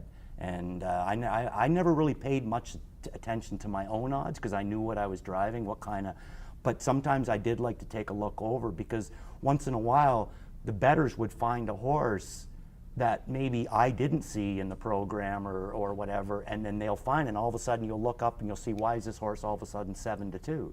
You know, and then if that horse does come out of there, you start to realize that, hey, maybe I missed something, maybe he showed a little bit better, I can drop this thing in front of me. So I think that everybody really looks at the odds, but not for the reason that sometimes people think that they're looking at the odds. It's a tool, just a tool. Yeah, on a typical race night, when you're say right at the pinnacle and driving, a full lineup every night, night in, night out at Woodbine or Mohawk, did you go home the night before and like scour the program and try and handicap all the races? Or I know some guys are different in that regard. Yeah, I always looked at the program. I always paid a lot of attention to the program, but I only used it as a loose tool. I was just always one of those kind of fly by the seat of my pants kind of drivers. I pretty well, because I raced so much there and I was doing Flamborough a lot at the time too, I pretty well knew just about every horse in Ontario, it seemed, that was going to show up at that place. I knew what they were capable of and I knew what I could do with them, and I kind of more or less did that. You know, I'd glance at the program, you know, see what I liked in there, what I didn't like in there, how my horse fit in there, and then that would be it. And then when I'd go behind the gate, I'd have a loose plan in my mind, but that plan could, you know, change 5-6 times before we got to the first turn, you know. So it was just, I think going into a race, you just got to be calm and cool and let the horse race you, not you race the horse. Right. All right, after a few winning favorites, low-priced winners, we've had back-to-back long shot victories here tonight. Insanity, double-digit winner, pays $27.60. And a look at the exactor trifecta, nice 20-cent super return, $670 and change, and a 20-cent pick three at almost $300. That's a very nice pick three return on the 20-cent winning combination. So we are getting down to the nitty-gritty. We've got 3 prospect finals still to come here this evening. We'll take another commercial break. When we come back, 2-year-old filly pacers in the spotlight. Harness Racing Update is the sport's most comprehensive and timely news source.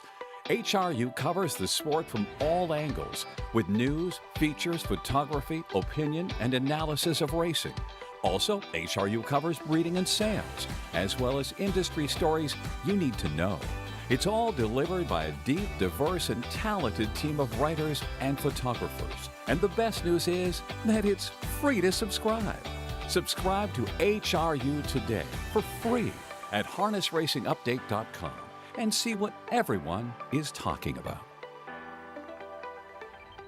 Winback Farm is the #1 breeder for Ontario Sire Stakes. Don't miss Winback Farm's Ontario Yearlings at 2021 sales, including Ontario Select, Lexington, and Harrisburg, featuring first Ontario crop yearlings from My MVP, also yearlings from Archangel, Art Speak, Better Than Cheddar, Better's Delight, and Shadow Play. Don't miss your chance on a Winback Bred Ontario Gold winner. For more information, visit winbackfarm.com. I would say I would be my bet. You're watching live coverage of the Prospect Series Finals from Grand River Raceway in Elora, Ontario. A little bit on the cool side here now as we go deeper into the evening, but still a very nice night for racing. And here's a look at the current trainer standings this year, the leading trainers in the OSS program. No surprise here, a lot of familiar faces, but it is Greg McNair from nearby Guelph leading the way once again, Randy. You know, Greg's been around a very long time and just runs a really quality outfit, and his horses are always ready to race. You know, I drove for him a few times in that, and it always amazed me how well he knew his horses. If one of his horses went a bad race, and he would come to me and specifically ask me a certain question, was the horse doing this? And soon as if he was, and I'd say, yeah, that's exactly what he was doing. He knew at that moment how to fix the problem. He's a very, very good horseman. So of those top 3, we are going to see all 3 of them in our finale tonight. The 2-year-old colt pace, McNair, Moore, and McIntosh, all with a starter in that one. So that's going to be fun to watch as the OSS season winds down for 2021. Prospect finals tonight. In a couple of weeks, we'll have the Grassroots Championships from Woodbine Mohawk Park, and then after that, we will feature the OSS Super Finals. So still plenty of OSS action to come this season. A look at Tyler Jones enjoying the action trackside here tonight, and he's got some driving to do a little bit later on tonight. Let's show you these nice COSA-TV baseball caps here. Beautiful. We're going to be giving a couple of these away tonight following the show. Brand new, hot off the presses. So again, drop us a line. You know, if you got a question for Randy, a comment or two, throw it in there. Again, a big hello to all of our viewers. JD Varnell, another of our regular viewers tuning in tonight, and great to have him on board. So welcome to everybody. And don't forget, we are back tomorrow night live, big program, Mohawk Million Night from Woodbine Mohawk Park as well. I have a really good Super Final story. Love it. Love it. Yeah, this is definitely one of my better ones there. So anyway, it was one of the first year that the Super Finals came out. That, you know, there wasn't before, and then all of a sudden they were the Super Finals. Right. So they come out, and that year, you know, there's 8 races going for $300,000, and there's actually a couple in there that I got really good chances with. I wouldn't say favorites, but really, really good chances. It looks like I'm going to have a really good night. It's at Mohawk. That night we come in there, it is raining so bad and it's so cold. It's like probably on the borderline of -1 to 0 degrees, and the rain's coming sideways. So I have a horrible night, by the way. Absolutely horrible. I don't even think I had a check, and I went into the last division, and I don't even think I picked a check up all night. And we were heading out onto the post parade, and I remember going in front of the grandstand when they were announcing the horses, and it was raining so hard I had my head bent facing down sort of, because it was just coming in from the side so bad. And when I'm looking down this way, there's a $20 bill laying in on the track. I don't know why it's there, and the tractor, the conditioner's gone over, but there's the $20 bill. And I haven't made a dime all night. So I'm getting that $20 bill. Come high or high water, that $20 bill is going to be mine. It's a quest now. So we're halfway through post parade, and I wheel this thing in the rain. I just wheel him to the inside because I'm getting that $20 bill. And I know Trevor Ritchie's got the 9-hole, and if he sees that $20 bill, there's no shot I'm getting it. So I'm cutting people off. People are screaming at me, "Look out, what are you doing?" And I'm getting that $20 bill. So I wheel him around. I get over by the $20 bill. I get off the bike. The horse is kind of like half throwing himself because it's raining so bad. He's not being cooperative, but I'm getting that $20 bill. So I'm letting him walk along, and there it is, right in front of me. It's half buried in the dirt. I'm thinking, finally, something good happened to me tonight. I got my $20 bill. I didn't do no good at the races, but I'm going home with $20 cash in my pocket, and I'm happy. So I reach down and I pick it up, and it's a 1-cent Canadian tire bill. That's what it is. I go through all that hell for that stupid $20 bills, and it ended up being Canadian Tire money. And that's a true story. Happened at Mohawk, and I'll always remember that. A good character building night. Yeah. Really went a long way in helping shape Randy's career. Boy, that's a good one. It's almost like that show Impractical Jokers, or Just for Laughs, something like that. It's almost like someone planted it there. Yeah, but you've had a lot of big nights too over the years. Do you have a most memorable night? I know we asked you earlier about a most memorable win, and probably the night with Sam Pale, but was there a particular night, where you won a bunch of big races? That one night when I won the Pace and Derby and the She's a Great Lady and the Metro there, that was a pretty special night. The night of the North American Cup win was pretty special too. You know, I ended up actually hanging out with my dad later on in the night there or whatever, so that was a lot of fun too. But you know, something I'm going to go back a ways and say that it might not have been my most special night, but it always is in my mind. Was to me, the first big race that I won was the Canadian Pace and Derby with Strong Clan. Yep. And that was a very exciting night because, you know, 2 years before that I was working in a stable for free, and then all of a sudden you find yourself standing in the winner's circle at Woodbine Racetrack, arguably winning one of the biggest races in Canada. because I've always looked at it that way. I'm not going to say that it was my dad's first big win, but it was one of them when he won the Pace and Derby with Dreammaker. Right. That was like a huge deal in our house that time. And, you know, all we kept hearing was Canadian Pace and Derby, Canadian Pace and Derby. They had those big boards out, big wooden boards out at the clubhouse at Greenwood, and you know, it was just a very important race. So when I won that one for a guy like Stu Ferlat, who was like one of my heroes, and that was pretty exciting. But I think that night, that night there, that the three horses showed up. You know, they were all favorites, and they showed up, and they raced like favorites, and they raced fantastic, and that was pretty amazing. You know, because it was one after another. Like, you just kind of had to cool down. I think the first one was maybe the Pace and Derby or something, and then the next one, you know, so you finally get over the shock of winning that race for the second time, and then you head into the Metro, and I'd never win the Metro at that point, and then you win that one, and there's still another big one to go. Yeah. So it was kind of an interesting night, you know. And you get rolling, and the confidence is yes, high. yeah. And that's a night you probably would have just driven right by a $20 bill and wouldn't have even looked at it. Yeah, I might have even picked it up and give it to Trevor Richard, because I know that he always wanted it way worse than I did. One of the best, and I can't remember exactly the person that did it there, but somebody glued a toonie to the floor of the driver's room up in Mohawk there, and watching Trevor try to get that toonie picked up off the floor there was actually quite comical. We were all hiding around the corner of the lockers watching him. A lot of practical jokers in the driver's room. Maybe he was one of them. Yeah, he was one of them. We'll get a story or two maybe on that before the end of the night as well. Let's take a look here at the upcoming 8th 2-year-old filly pacers, and we've got a full field of 9 getting set to go this time. The point leader is here. She's Is a Beauty, is the number 8 in the field. So another one tonight. We've seen a few of those, Randy, where the favorite or the horse to beat on paper coming in has a really tricky post to try and negotiate here, and because of that, it inflates the price to 7-1. How do you overcome post 8 here tonight and find your way to the winner's circle? Well, I don't know. It's just, you know, I guess you just got to kind of roll the dice. She looks like she's a good lever, but she can also race pretty good from off the pace. There's 2 starts down there. Drury drove her at Mohawk, and she could pace to back half in 54-2. I mean, that's nothing to sneeze at. Anytime a horse can pace sub 55 halves.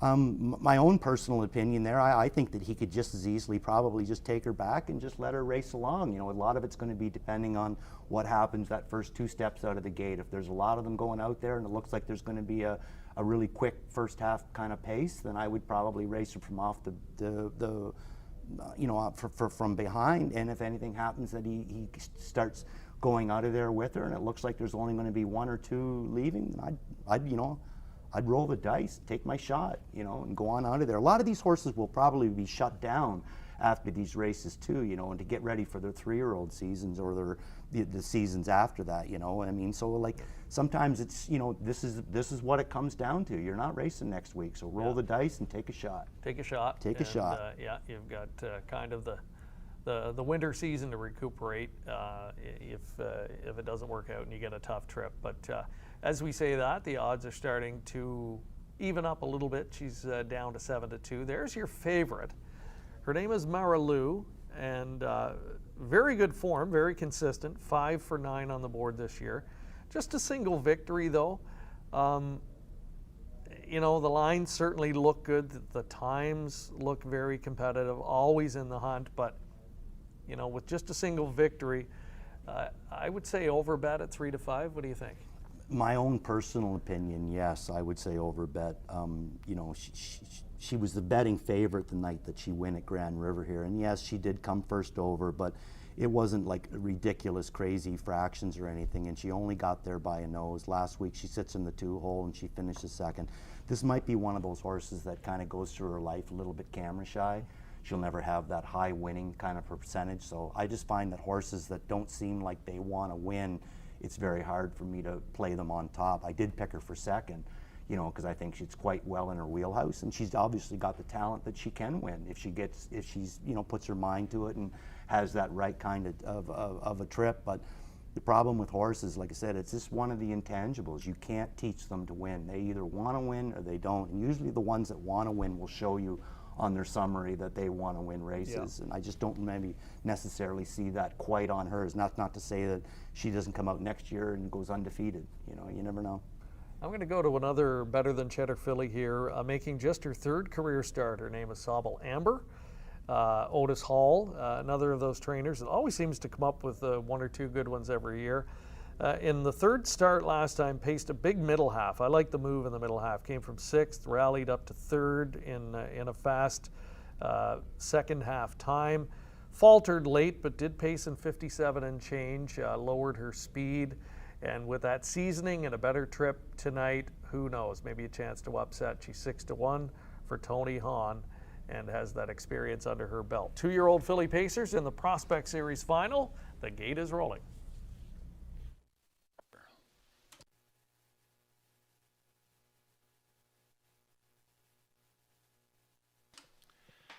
It's a field of 9, 8th race.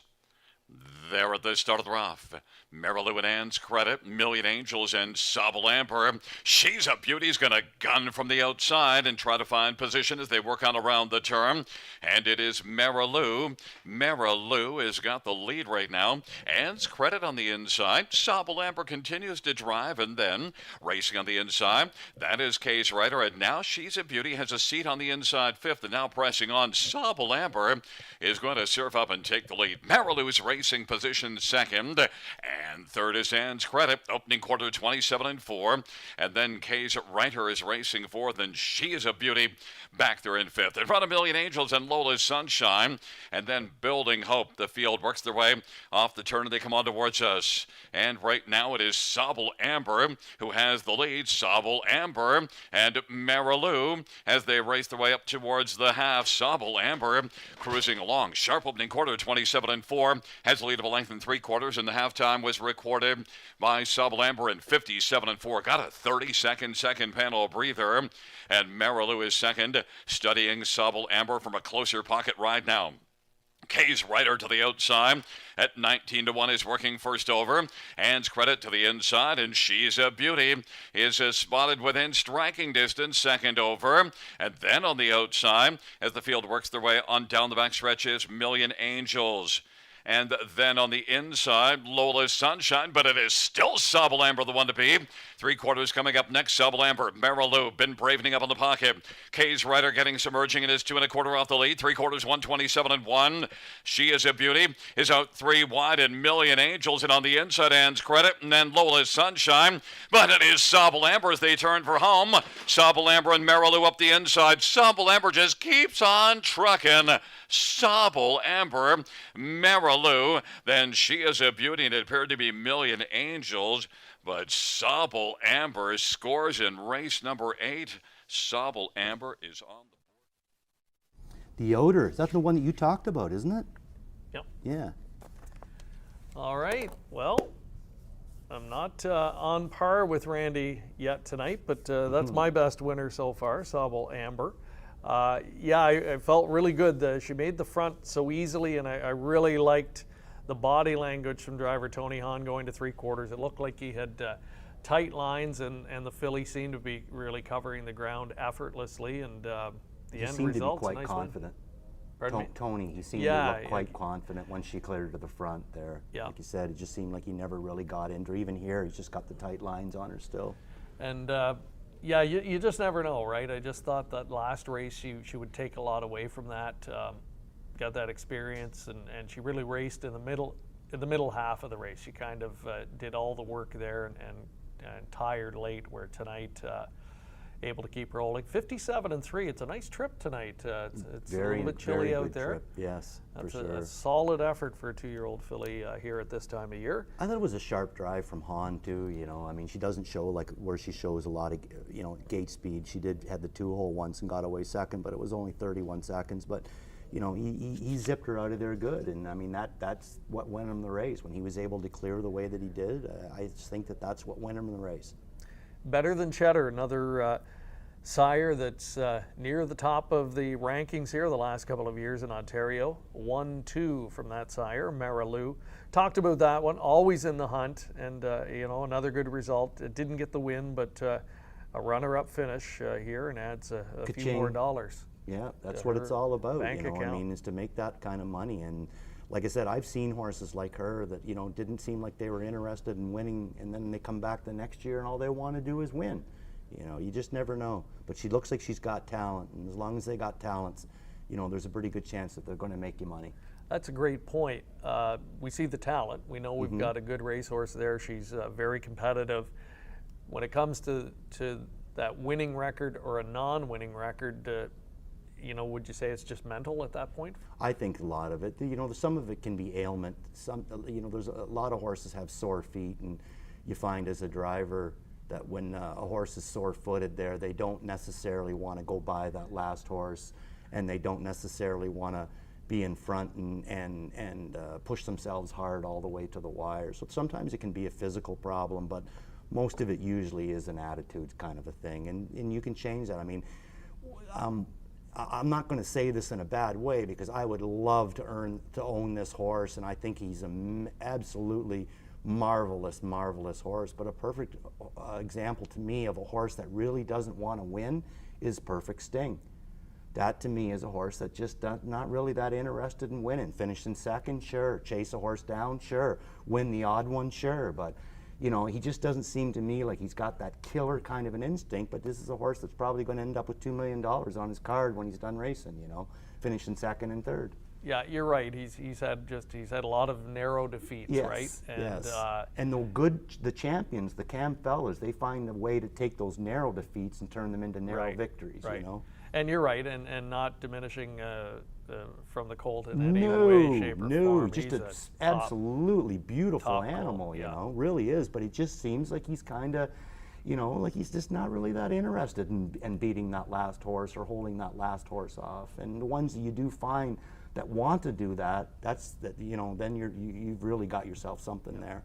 And if one thing we've learned over the years too is even when that happens, you don't necessarily write the horse off, because we've seen that where horses can go a full season and, you know, maybe go winless, maybe win a race. Literally, when the calendar flips the next year, go on a tangent and win 10, 12 races. We've seen that a few times over the years. Or go the other way. Yeah, and I've seen the same thing with barns. You know, a barn will have a huge year, and then the next couple of years or something, and you know, it's maybe not quite as good, then all of a sudden, boom, here they come with another huge year. Fred Hoffman used to always tell me, winners never quit, quitters never win. That was a Fred Hoffman ism. Well, that was my motto tonight, and I got my first winner there with Sobel Amber. Thanks to Andy Carnegie giving me a shout out for coming up with a double-digit winner, paid almost $11, and they don't all work out that way. But yeah, I felt the way she was so confidently handled in that opening eighth of a mile, I thought she was going to be awfully tough, and that was the case. So congratulations again to the connections of Sobel Amber. We have 2 Prospect Series finals remaining.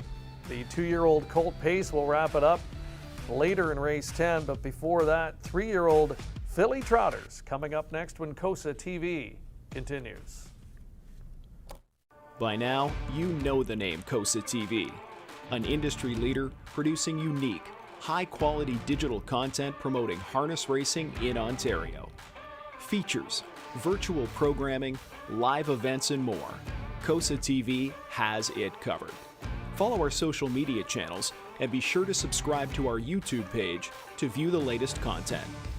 And if you're looking to bet your favorite Ontario track, check out hpibet.com. COSA-TV, taking Ontario racing global.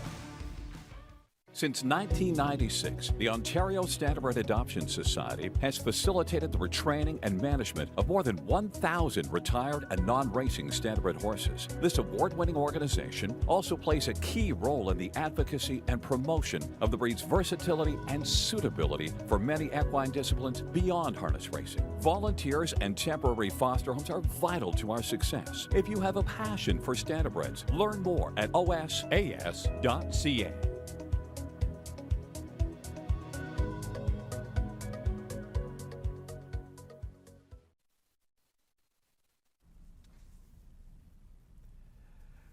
Welcoming you back as we've got 2 more prospect finals to go here tonight. Thank you so much for tuning in and watching Live coverage tonight on COSA-TV. Don't forget, back tomorrow night with the Mohawk Million program from nearby Woodbine Mohawk Park.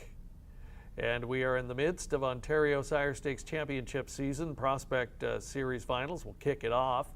Another look at some of the leaders in the OSS program this season. On the pacing side, no surprise here. In fact, no surprise on both the trot and the pace. The veteran Bettor's Delight leads the way again. He hit the $1 million plateau this year in the program, 24 wins. And Randy, before we came on camera, you were talking about Muscle Mass and how he really is the new kingpin here in Ontario. Seems like it, yeah. I mean, we've always been lucky that way, you know, probably starting with Balanced Image, that we've always had some superstar trotter up here that are, it always seemed like Ontario's trotters could trot with anybody. Yeah. The Pacers took a little bit longer, it seemed, that before we became Grand Circuit with some of our Ontario sired Pacers. But I just found the trotters, there was always, you know, the trotters could go with them, and it just seems like Muscle Mass has become that new, you know, it horse, you know, to me. Like, he's obviously had a great career already in that, but it just seems now that he's really decided to take everything over, the same way that Cadabra did, the same way Angus Hall did, the same way Balanced Image did. You know, he seems to be the go-to horse right now. And they are nice horses. Oh, absolutely. Yeah. And we'll see 4 of the 9 finalists in this upcoming race sired by Muscle Mass. He is represented here by Post 1 starter Radical JJ, and then the 7 All Muscle and Sass, the 8 Top of the Bar, and the 9 Stonebridge Nitro. That one comes in having won 3 consecutive races, including a prospect division at Flamborough on September the 14th, came from way off the pace to win on that occasion. So 3 of the 4 seasonal wins for that one have come in the last 3 starts, but right now sits at a juicy 14-1 because Radical JJ, the Post 1 starter, is getting all of the tote support. That one 2 for 11 this year, did win 2 back, and then second in that same division of the prospect last time. So Stonebridge Nitro got the better of Radical JJ last time out, but massive discrepancy right now on the odds board. Yeah, I actually went with Stonebridge Nitro there. I just think that he shows a little bit more, and as far as form coming into this race, you just couldn't see any better. He's won his last 3, 16 starts this year, 4-time winner. That again shows me that a horse likes to win races. You know, plus he added another 3 seconds, and he's had 16 starts, 7 times. He's been 1-2. You know, so this is a horse that likes to race it that way. Radical JJ also looks good.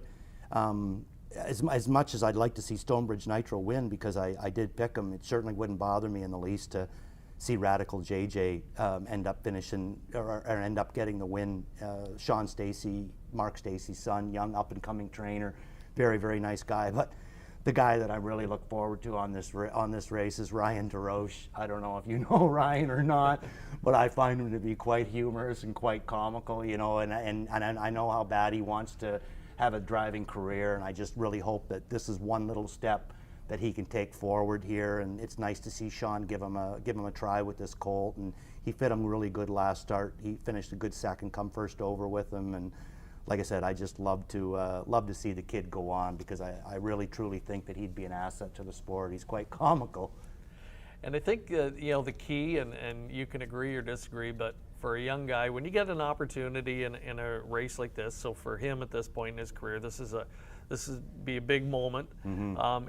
It's trying not to overdo it, right? It's just trying to stay in the moment, just try and drive like you normally would, and treat it like another race as much as you possibly can. A lot of times I went into big races, and if I had the best horse, I would just look at it as that I was going into non-winners of 2 with a horse that was 3 seconds better than the rest of them. So why, you know, you didn't have to go out there and mix it up early. There's times that you wanted to, and you know, I've won lots of stake races on the front too, but I just think that most of the time that you see, it just seems like a lot more times on the big track that the horses that are tripped out are the ones that are going to win it, you know, unless they're much the best. And I don't think there's anything in here that really stands out as being much the best. But like I said, I did go with the 9 horse, but the more I look at it there, I'd love to be a fly on the wall if Ryan did happen to win this race there. I got a feeling there he's going to be feeling pretty good about himself come tomorrow morning when he walks into the Dustin Jones barn, because that's who he works for in the mornings. And I worked beside him this winter there last fall when he was working for Dustin, and I was working for Jared Bako and Taylor Fritz. And man, he's comical. If you know him there, anything can come out of his mouth. People think I'm bad. This guy, anything can come out of this guy, and he's just a really, really funny kind of guy. And talk about that going into, and you've had the experience, $1 million race. How do you keep the nerves in check? Are the nerves the day before, the day of? Does that go away once the gate folds, or how does that all unfold from your experience? My worst time was the night before. That's usually when I would think about it, because I had the program in my hand, and that's when I'd be going through it there, trying to figure out what I was going to do with the rest of the drive. So that was usually the worst for me. The only real peaceful time in my life has been when I've actually drove through the stable gate at any racetrack. I love being there, and I love racing horses, and I love being out there and racing horses and stuff like that. So that was a very, very peaceful time in my life, whether they were going for $1 million or whether they were going for $1,000. To me, it was just all fun, and I really enjoyed it. But I'm just talking from my point, and I certainly don't put myself into the category of the greats, how they manage themselves going into these big races. But the biggest thing that I just found was that I didn't change my routine. If I was going into the barn at that time, then I just go into the barn.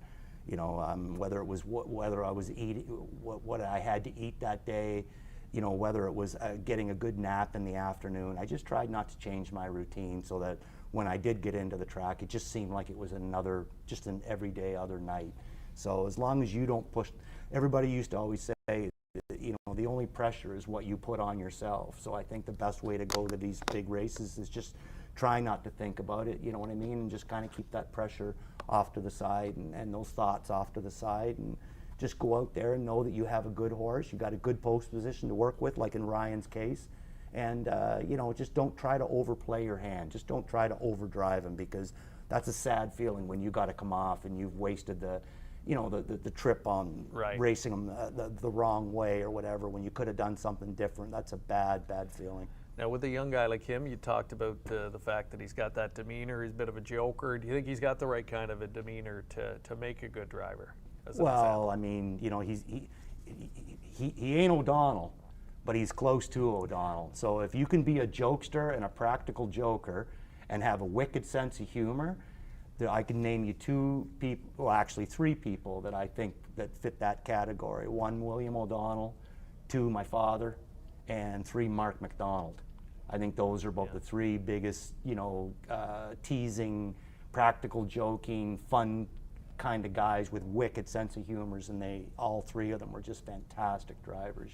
That's about the biggest thing that I found with most drivers. Most of them have vicious sense of humors. I mean, a guy like Campbell, a guy like Doug Brown or whatever, and Dave Wall, they just got vicious sense of humors. They're funny. Larry Walker, going back years ago, Jerry Duford, Ken Hardy. These guys were just all, they would get more into playing a practical joke on one of their friends than they would winning a race. But they were all fantastic drivers. Well, yeah, some great names there for sure when it comes to drivers. Well, we've got 9 reinsmen getting set to go here and hoping they're going to be back in the winner's circle following this upcoming prospect final. 3-year-old filly trotters. Young Ryan Darash, we talked about him on Radical JJ, the current favorite at odds of 9-5. Big shift though on the 9 Stonebridge Nitro, the horse that will trail that one out, assuming that Stonebridge Nitro will trail out the 1 here when they leave. Rob Shepard will be driving that one, and pretty much co-favorites right now as that one drifts down. But a good look at the 1, Radical JJ, scoring out here. Does have plenty of half-mile experience, and the last 2 coming at Flamborough. Hanover prior to that was scheduled to race here back in July, was scratched sick from that event. Then a real subpar effort at Woodbine, but safe to say the horse has bounced back and getting back into the right direction. Looks very good on the track. I'll maybe ask you about the differences and maybe not driving as much now at tracks like Hanover and Grand River, but in a typical year, is there much difference between the half-mile tracks in Ontario? If you look at, like, say, Western Fair versus Flamborough versus Grand River and the configuration and the track surfaces? No, I don't think so. I mean, some of them are a little flatter. Like Hanover's got a little bit more of a flatter surface. You know, so that makes things, you know, a little bit more difficult. You like a little bit of, as opposed to, say, Flamborough, the turns are banked steeply. Western Fair has a tight first turn. They're all got like these little nuances to them there that over time you start to, you know, learn them and stuff like that. But I just find that the tracks in Ontario, for the most part, are really, really well maintained. And I would say that those tracks that you mentioned all have really good surfaces on them. And to me, that's the big thing. If they're bank turns, if they're not bank turns, you can get around it if you got a good surface to race on. And I just find that most of them do. Grand River's got a good surface, Flamborough's got a good surface, you know. I haven't raced as much at Western Fair as some of the other tracks because I used to be a regular at Flamborough. But any time that I've gone there, it's always been in A1 condition, you know. And I mean, that's the whole thing. As long as the surface is good, your horse can get around with the rest of it. You know, another reason I wanted to say too why I like this Ryan DeRoche, where I hope he has a future as a driver, is he's one of the few young ones that I find that will admit making a mistake. If he makes a mistake in a race, he doesn't mind telling the person. And the reason that I bring this up, because I was really impressed the other night when Andrew McCarthy was interviewed after, I think it was when he won with a $100 bill or something like that. And he basically took the brunt of why the horse didn't race as good the week before. He said, I made a mistake. I read the race wrong, and I should have left with him, and I didn't. It was my fault. It's on me. And I just thought that was really refreshing, because I consider Andrew McCarthy to be a young driver too, but somebody that would stand up there and say, hey, listen, like, you know, this was no fault of anything, certainly not the fault of the horse. I made a mistake. I find that very refreshing. I like that, and I find that the same way with this kid. You know, he seems like he likes to make fun of people and makes fun of me or whatever, and he likes to kid and tell jokes and all the craziness. But if he makes a mistake, he doesn't mind owning up to it. And I think that people like that, they're a credit to the industry, and I think that they learn from their mistakes so that the next time that situation comes up, they're not as liable to make it. Yeah, that's a good point. And you know, being able to admit it yourself, and then and to be able to take some criticism too. You gotta have a thick skin, and you know, when you're in the limelight, you're driving, you have people betting on you. If analysts, you know, that are talking about races. The analysts are the worst. Well, exactly, and you know, they're going to followed closely by announcers. Yeah, and they're gonna offer an opinion, and you know, drivers, you know, just have to have that ability to, like you say, let that roll off their back sometimes, because and if you're going to make mistakes. Yeah, if you make a mistake, then you come out and you say you made the mistake. You know, I mean, God knows the ones that I've made there. I mean, I was lucky enough to see Tom Hill at the training center there today, and I mean, I went out to train a horse for him there, and he says to me something about how's she going to go or something like that, and I said, I can guarantee I won't get this one locked in after the Caprice Hill locked in start. And Radical JJ went off stride. The Last Dance is going to leave well.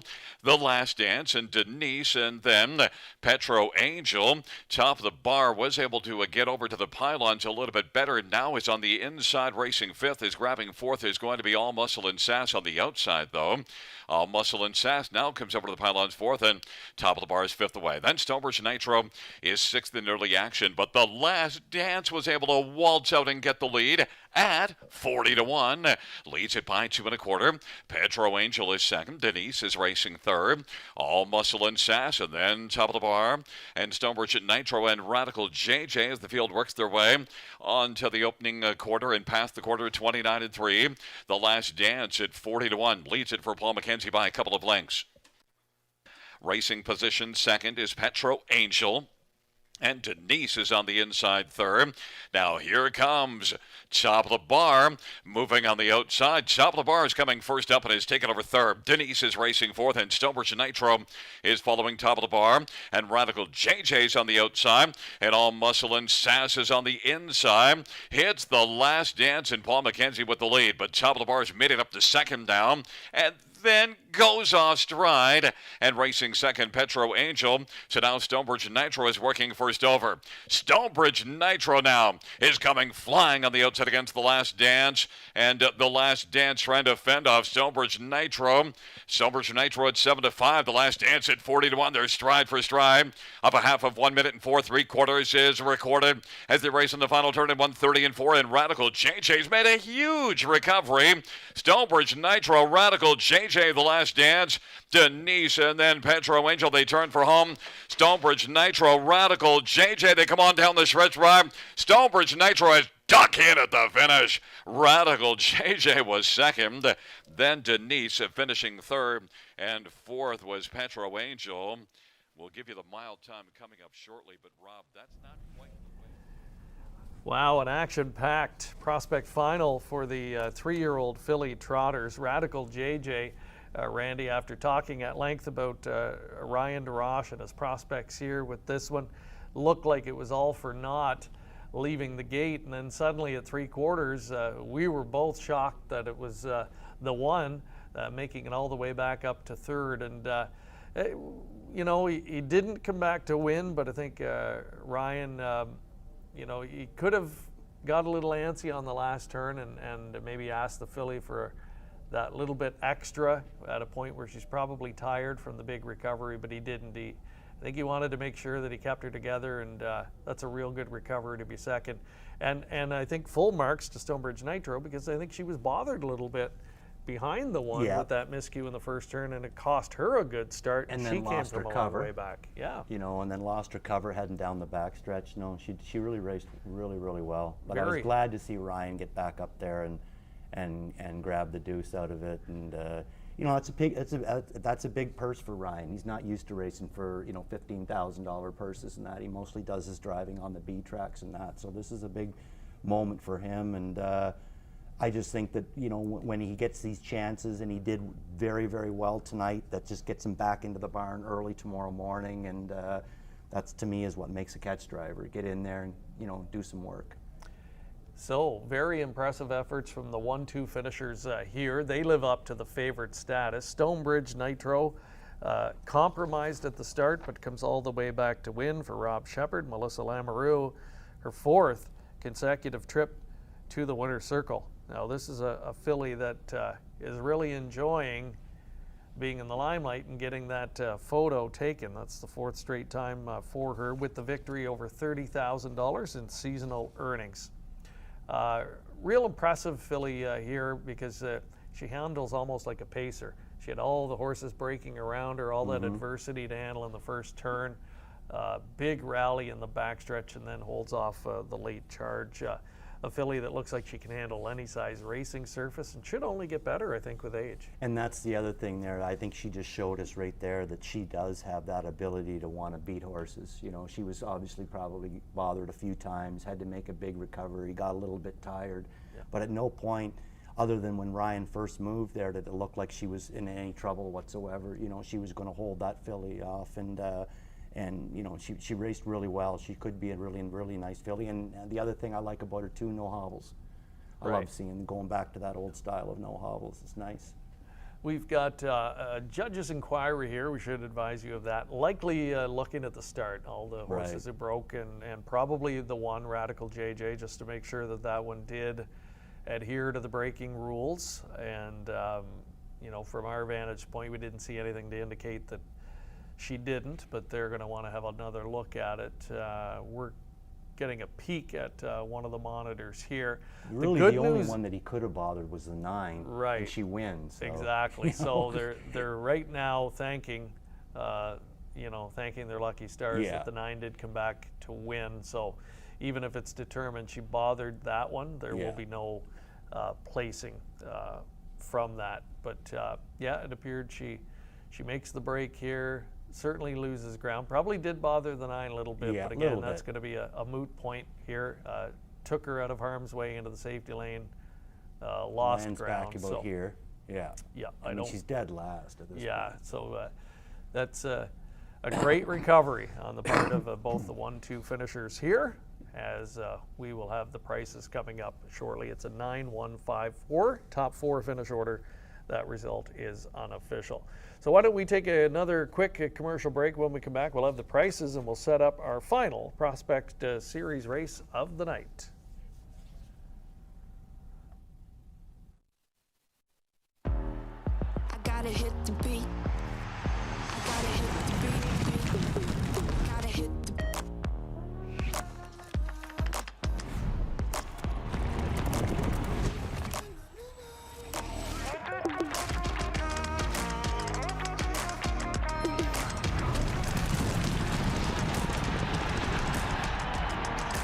Download Dark Horse Bets today. beat. I gotta hit the beat. Enjoy the thrill of the race anywhere, anytime with HBIBet.com. Join for free and use your smartphone, tablet, or PC to watch and wager when you can't be at the track. Stream live racing from over 450 tracks. Bet with ease from anywhere. It's safe and secure. Get rewards, race alerts, tips, and more. For a limited time, get $100 when you become a member. Plus, 1 month free live race streaming, and your first bet is on us. Go to HBIBet.com to join for free today.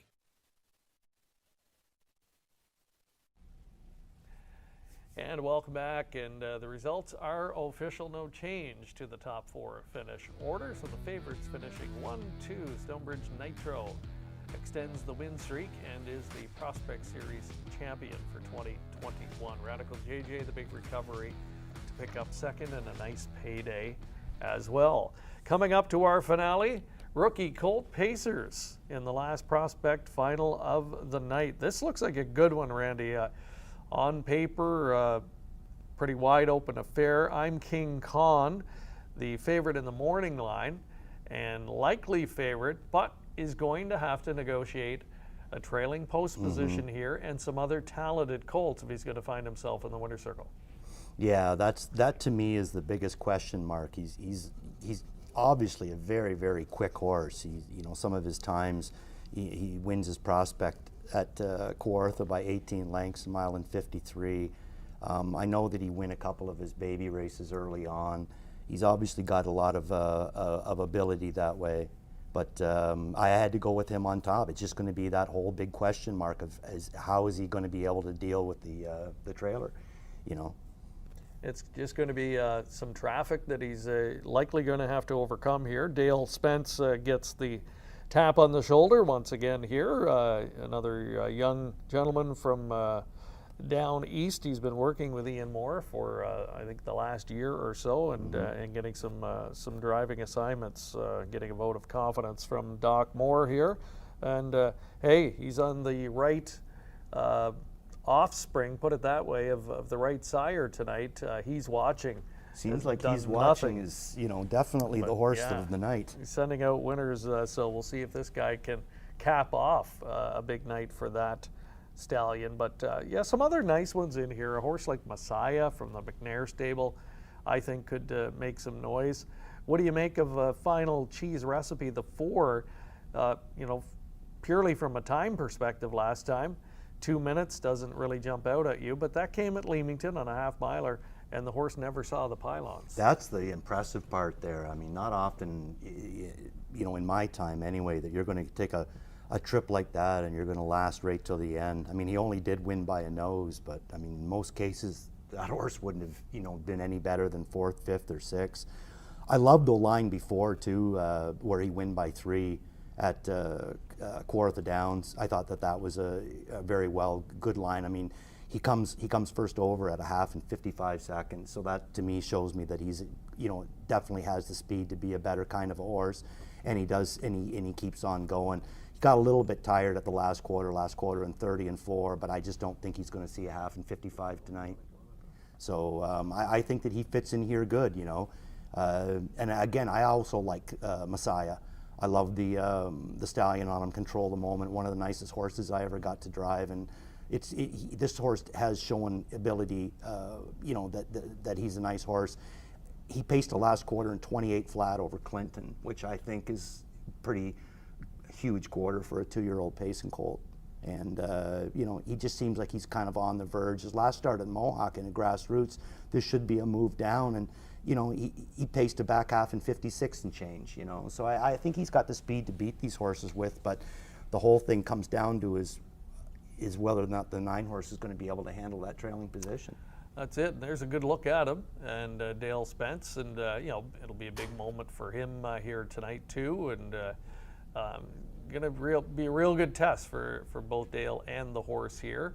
And yeah, if his nose was on the gate, it might be one of those where it could be over in the first turn, and he's got a little bit of traffic that he's going to have to try and negotiate in the early going. Here's a little euphemism, little saying from Mr. Spence's employer and the trainer of this horse, Dr. Ian Moore. He used to always tell me, listen, if you trip one of my horses out and they get beat, that's on you. You race one of my horses in front and they get beat, that's on me. So you can tell how he wanted his horses raced, you know. So I think that like I said, I think he's got himself a decent kind of a little horse here. And I think Dale owns part of this one too, which would be nice to see for himself, because I think he's a fairly young guy.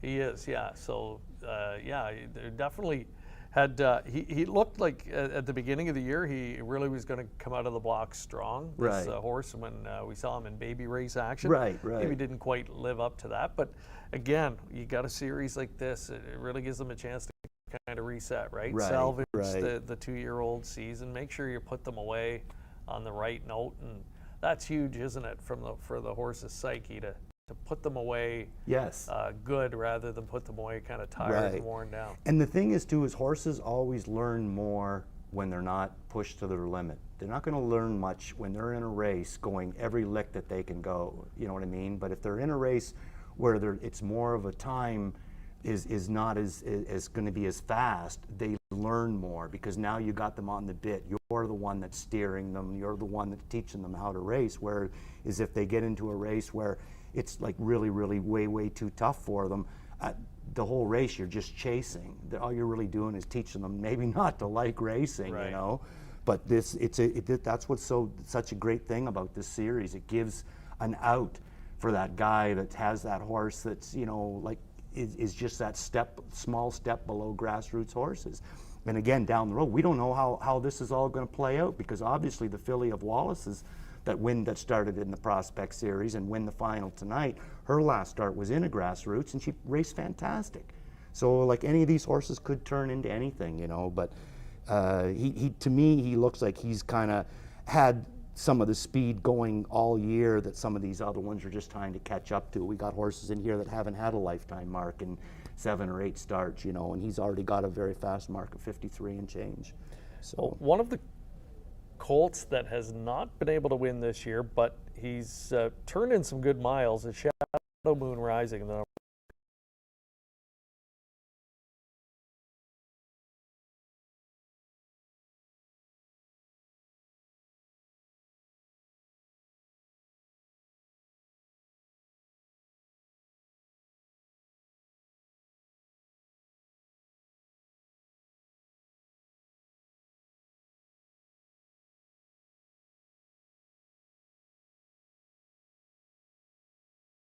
Looks like it might have been a private purchase here.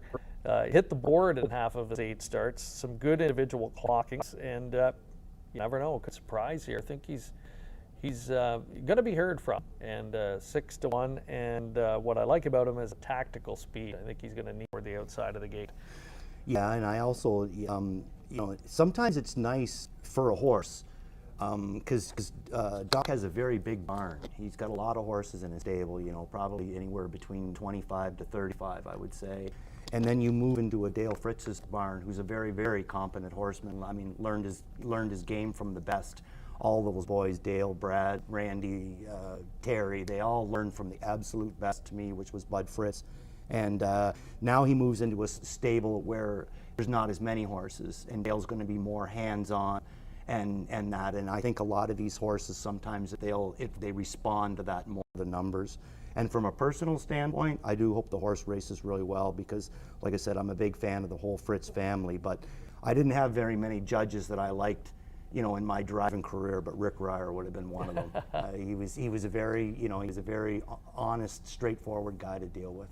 Just had a good look at Shadow Moon Rising there, son of Shadow Play. That sire really stamps his offspring.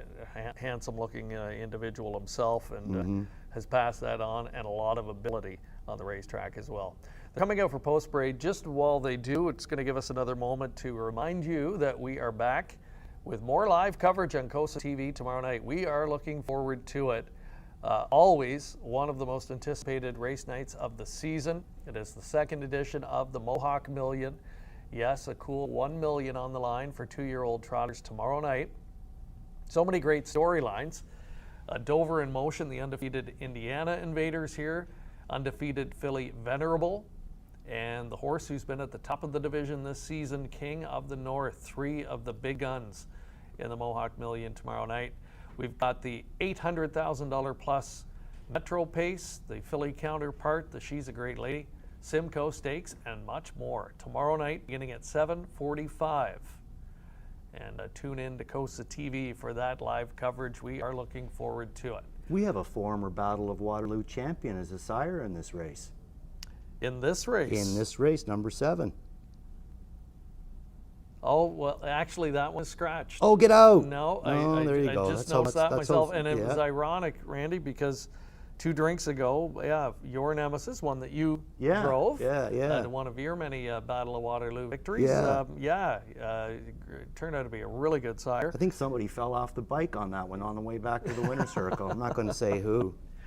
But no, 2 drinks ago, unfortunate. That actually was the point leader in the division this season. He had started out well, 2 in a row, and then tailed off a little bit in the last couple, and not 100% sure why he didn't make it here tonight, but would have been saddled with a tough post position here this evening. So hopefully nothing amiss with him, and it's nice to see too that your nemesis, that I knew him as a 2-year-old or whatever, and he's still around. Like obviously, this is a 2-year-old, so he's still breeding mares. He's still living a good life. Steve Gillard has him, would breed him often to his own mares, and boy, he produced a lot of really good racehorses. A lot of $200,000-$300,000 winners. Over the years. For sure. Yes.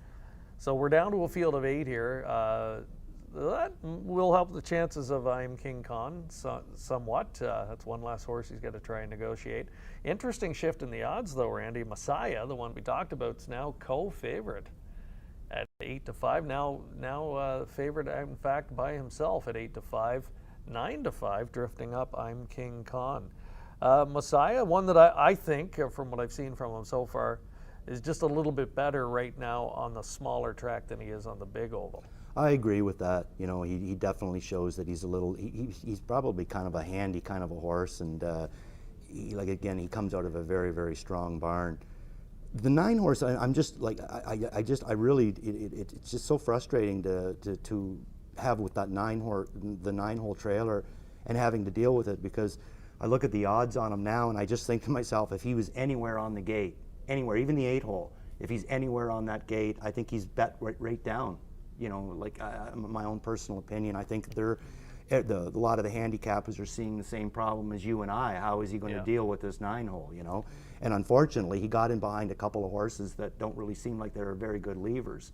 So he's going to be stuck down there, kind of at the mercy of the race. Yeah, interesting to try and figure out how the trip's going to go. Yes, very. So let's try and get some help and see if Tony Elliott can help us decipher it. One more time tonight, we want to bring in Tony from our paddock location. And how do you see the race unfolding? Do you have one that you really like in here? I think I'm going to go to the 9 here. I'm King Kong. He's showed quite a bit of speed throughout this season. Went a big trip over Kawartha Downs and 53-4 out there. So I think he's got the speed to get the job done here. But coming from position number 9, it's certainly going to be tough to map out a trip from there.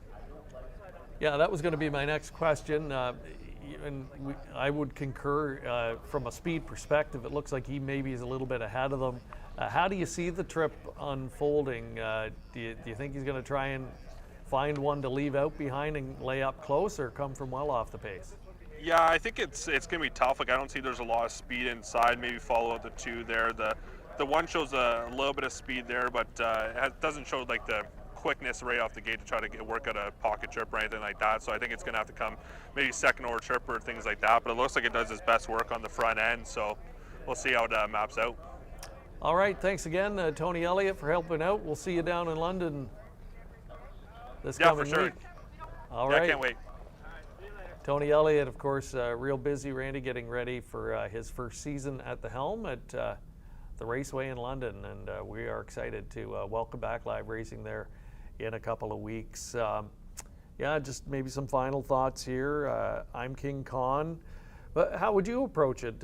You've got the trailing post. Would you be trying to find one that you think you would want to leave behind, maybe a little further out behind maybe the 3 or the 4 or something like that? I think a lot of drivers would go that route. I'm not necessarily knowing if I would. You know, I guess it all boils down to this horse. It comes down to, does Dale feel comfortable racing him from off the pace? You know, if he doesn't feel comfortable from racing him off the pace, then I would say that the best move for him to make would be to follow the 6 out of there. It seems like he's gotten, you know, very good gate speed, and then take it from there.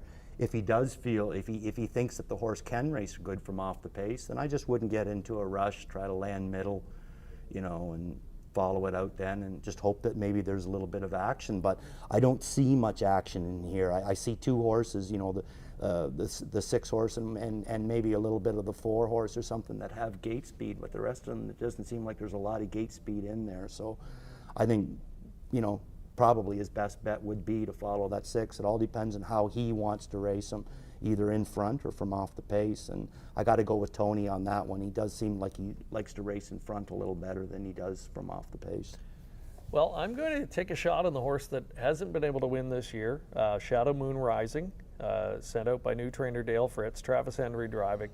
And again, we believe this was a private purchase, so they're likely going to want to recoup some of that money back here tonight. And he's got good gate speed. That's what I like, and I think he can snap off the gate and land somewhere up near the front. Despite the fact he hasn't won, he looks like a quality colt, and I think he's in a spot here where, with the right kind of a trip, could break the maiden. And we saw that earlier tonight. We've seen 1 or 2 maiden breakers in these finals. Who's your ultimate pick to win it?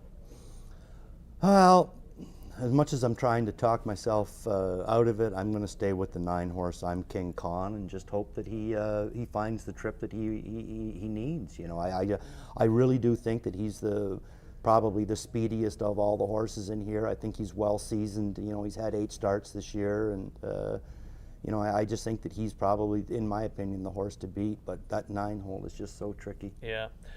We talked about the track surface here. Speaking of that, I'll maybe get your thought just before they go to the gate here. Beginning next year, Grand River Raceway will begin work on resurfacing this track and actually converting it to a 5/8 mile oval. So that's a big development. What do you think? I love the idea, you know what I mean? I don't want to poo-poo half-mile track racing, because, I mean, a lot of us have grown up on that, and there's still great half-mile tracks out there that you can beat. I just think the bigger the track gets, the more interesting the racing becomes, and that's just my own personal opinion. So I think that the 5/8 have worked fantastic here. You know, the crowd still are going to be close enough to them to see them, you know, and they're always going to have a good view of them, and I just think it's a great idea. I really do. You know, of course, you were blessed to race on a couple of the greatest 5/8 mile tracks in Canadian history, of course, in Greenwood. Oh, and, yes. And of course, Mohawk, before Yes. it was converted, was a beautiful 5/8 mile oval. So, yeah, it's going to be nice to have another 5/8 venue back in the and province. Windsor disappeared on us. Right. You know, that was a great 5/8 mile Yeah. oval there. You know, I'm not sure about Georgian, you know, I hope they stick it out for a few years, you know, but we're kind of running out of 5/8 mile ovals. Yeah, so it's going to be nice, Very really nice. nice to have it in the mix in this part of the province for sure. I think it was a wise move. The starting gate rolling. It's our last prospect final of the night. It's been a lot of fun. one more time. We're going to go upstairs to track announcer Gary Guy. King Khan.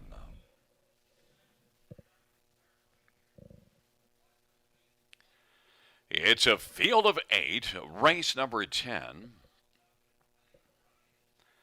Final dash, Prospect Series final, 2-year-old pacing colts.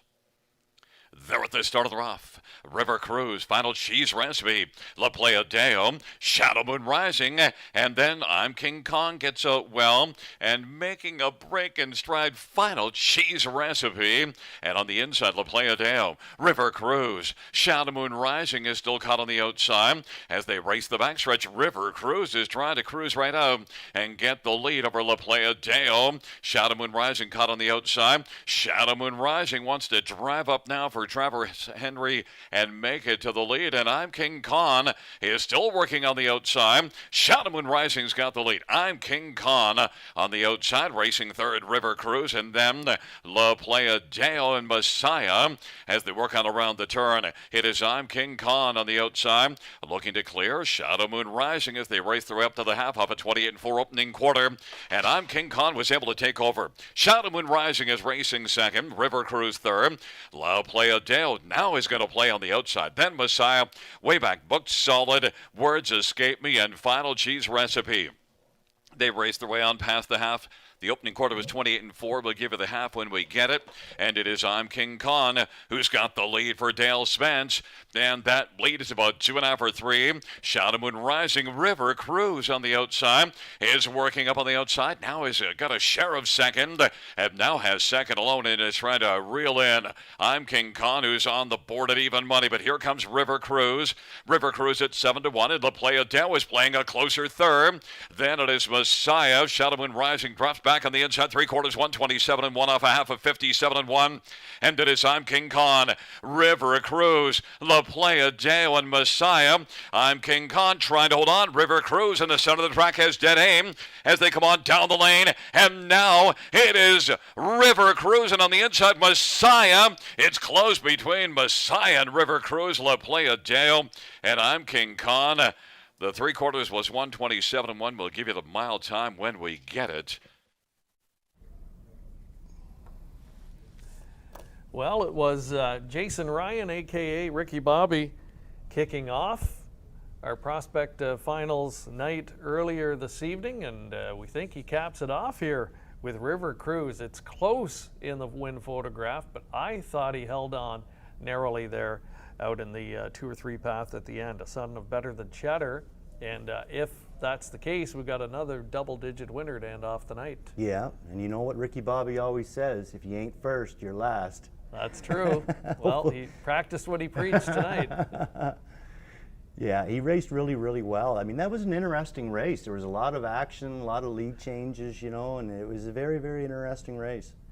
For sure, and you know, the early fractions, they were hot enough, and ultimately took its toll. And we were both surprised the way the 1 and the 2 got away. Yeah. We didn't necessarily think there was a lot of speed from the inside, and they fooled us. And they fooled Travis Henry too. Exactly, and not only did they leave and get position, they had a little bit in the tank, both of them. Absolutely. Finishing. Yeah, they both raced really, really well, and it was a great. I thought it was a great drive by Scotty Coulter, slipping up the inside with that colt of Greg's, and you know he didn't get there, but he was awful close to getting there, and I'm sure Greg will be quite happy with that steer. So this is the last of our Prospect Championships tonight. 158 and 2 the win time, a slowing final quarter, but again it's cooled off pretty substantially outside there tonight, and not a bad effort considering the way the horse was used early, involved in that early speed, and then had another gear left to hold off the on-rushing Messiah at the end for his first career victory. He was a maiden coming in, and here in career start number 8, emerges victorious and picking the perfect time to get the first win of the campaign. But yeah, very entertaining way to wrap up our coverage tonight. River Cruise winning over Messiah. Another long shot, La Playa Deo, third from that post 1 start for Paul McKenzie and I'm King Khan. We'll round out the top 4. It was a super high 5 contest, so we are in line for a big payoff here, potentially in race number 10. We'll have those prices for you shortly. Big night for Jason Ryan. We talked about drivers that have made an impact, and Jason's another one of those guys, transplanted from the East Coast a few years ago, and he's become a real mainstay at tracks here like Grand River. Yeah, also a really nice guy, and hard work, good worker, hard worker, and knows his stuff. I just think that horsemanship-wise, taking into all accounts, like I said, my stepping stone for horsemen is usually a guy like Larry Walker or Roger Mayotte, and I just find that around the B tracks, Jason Ryan and Anthony Hahn seem to be the guys that train those decent-sized stables, big stables, and still able to get up and win a lot of races too. Here's a look at the pari-mutuel details from race number 10. Words escape me. The number 8 rounding out the top 5 in that super high 5 wager.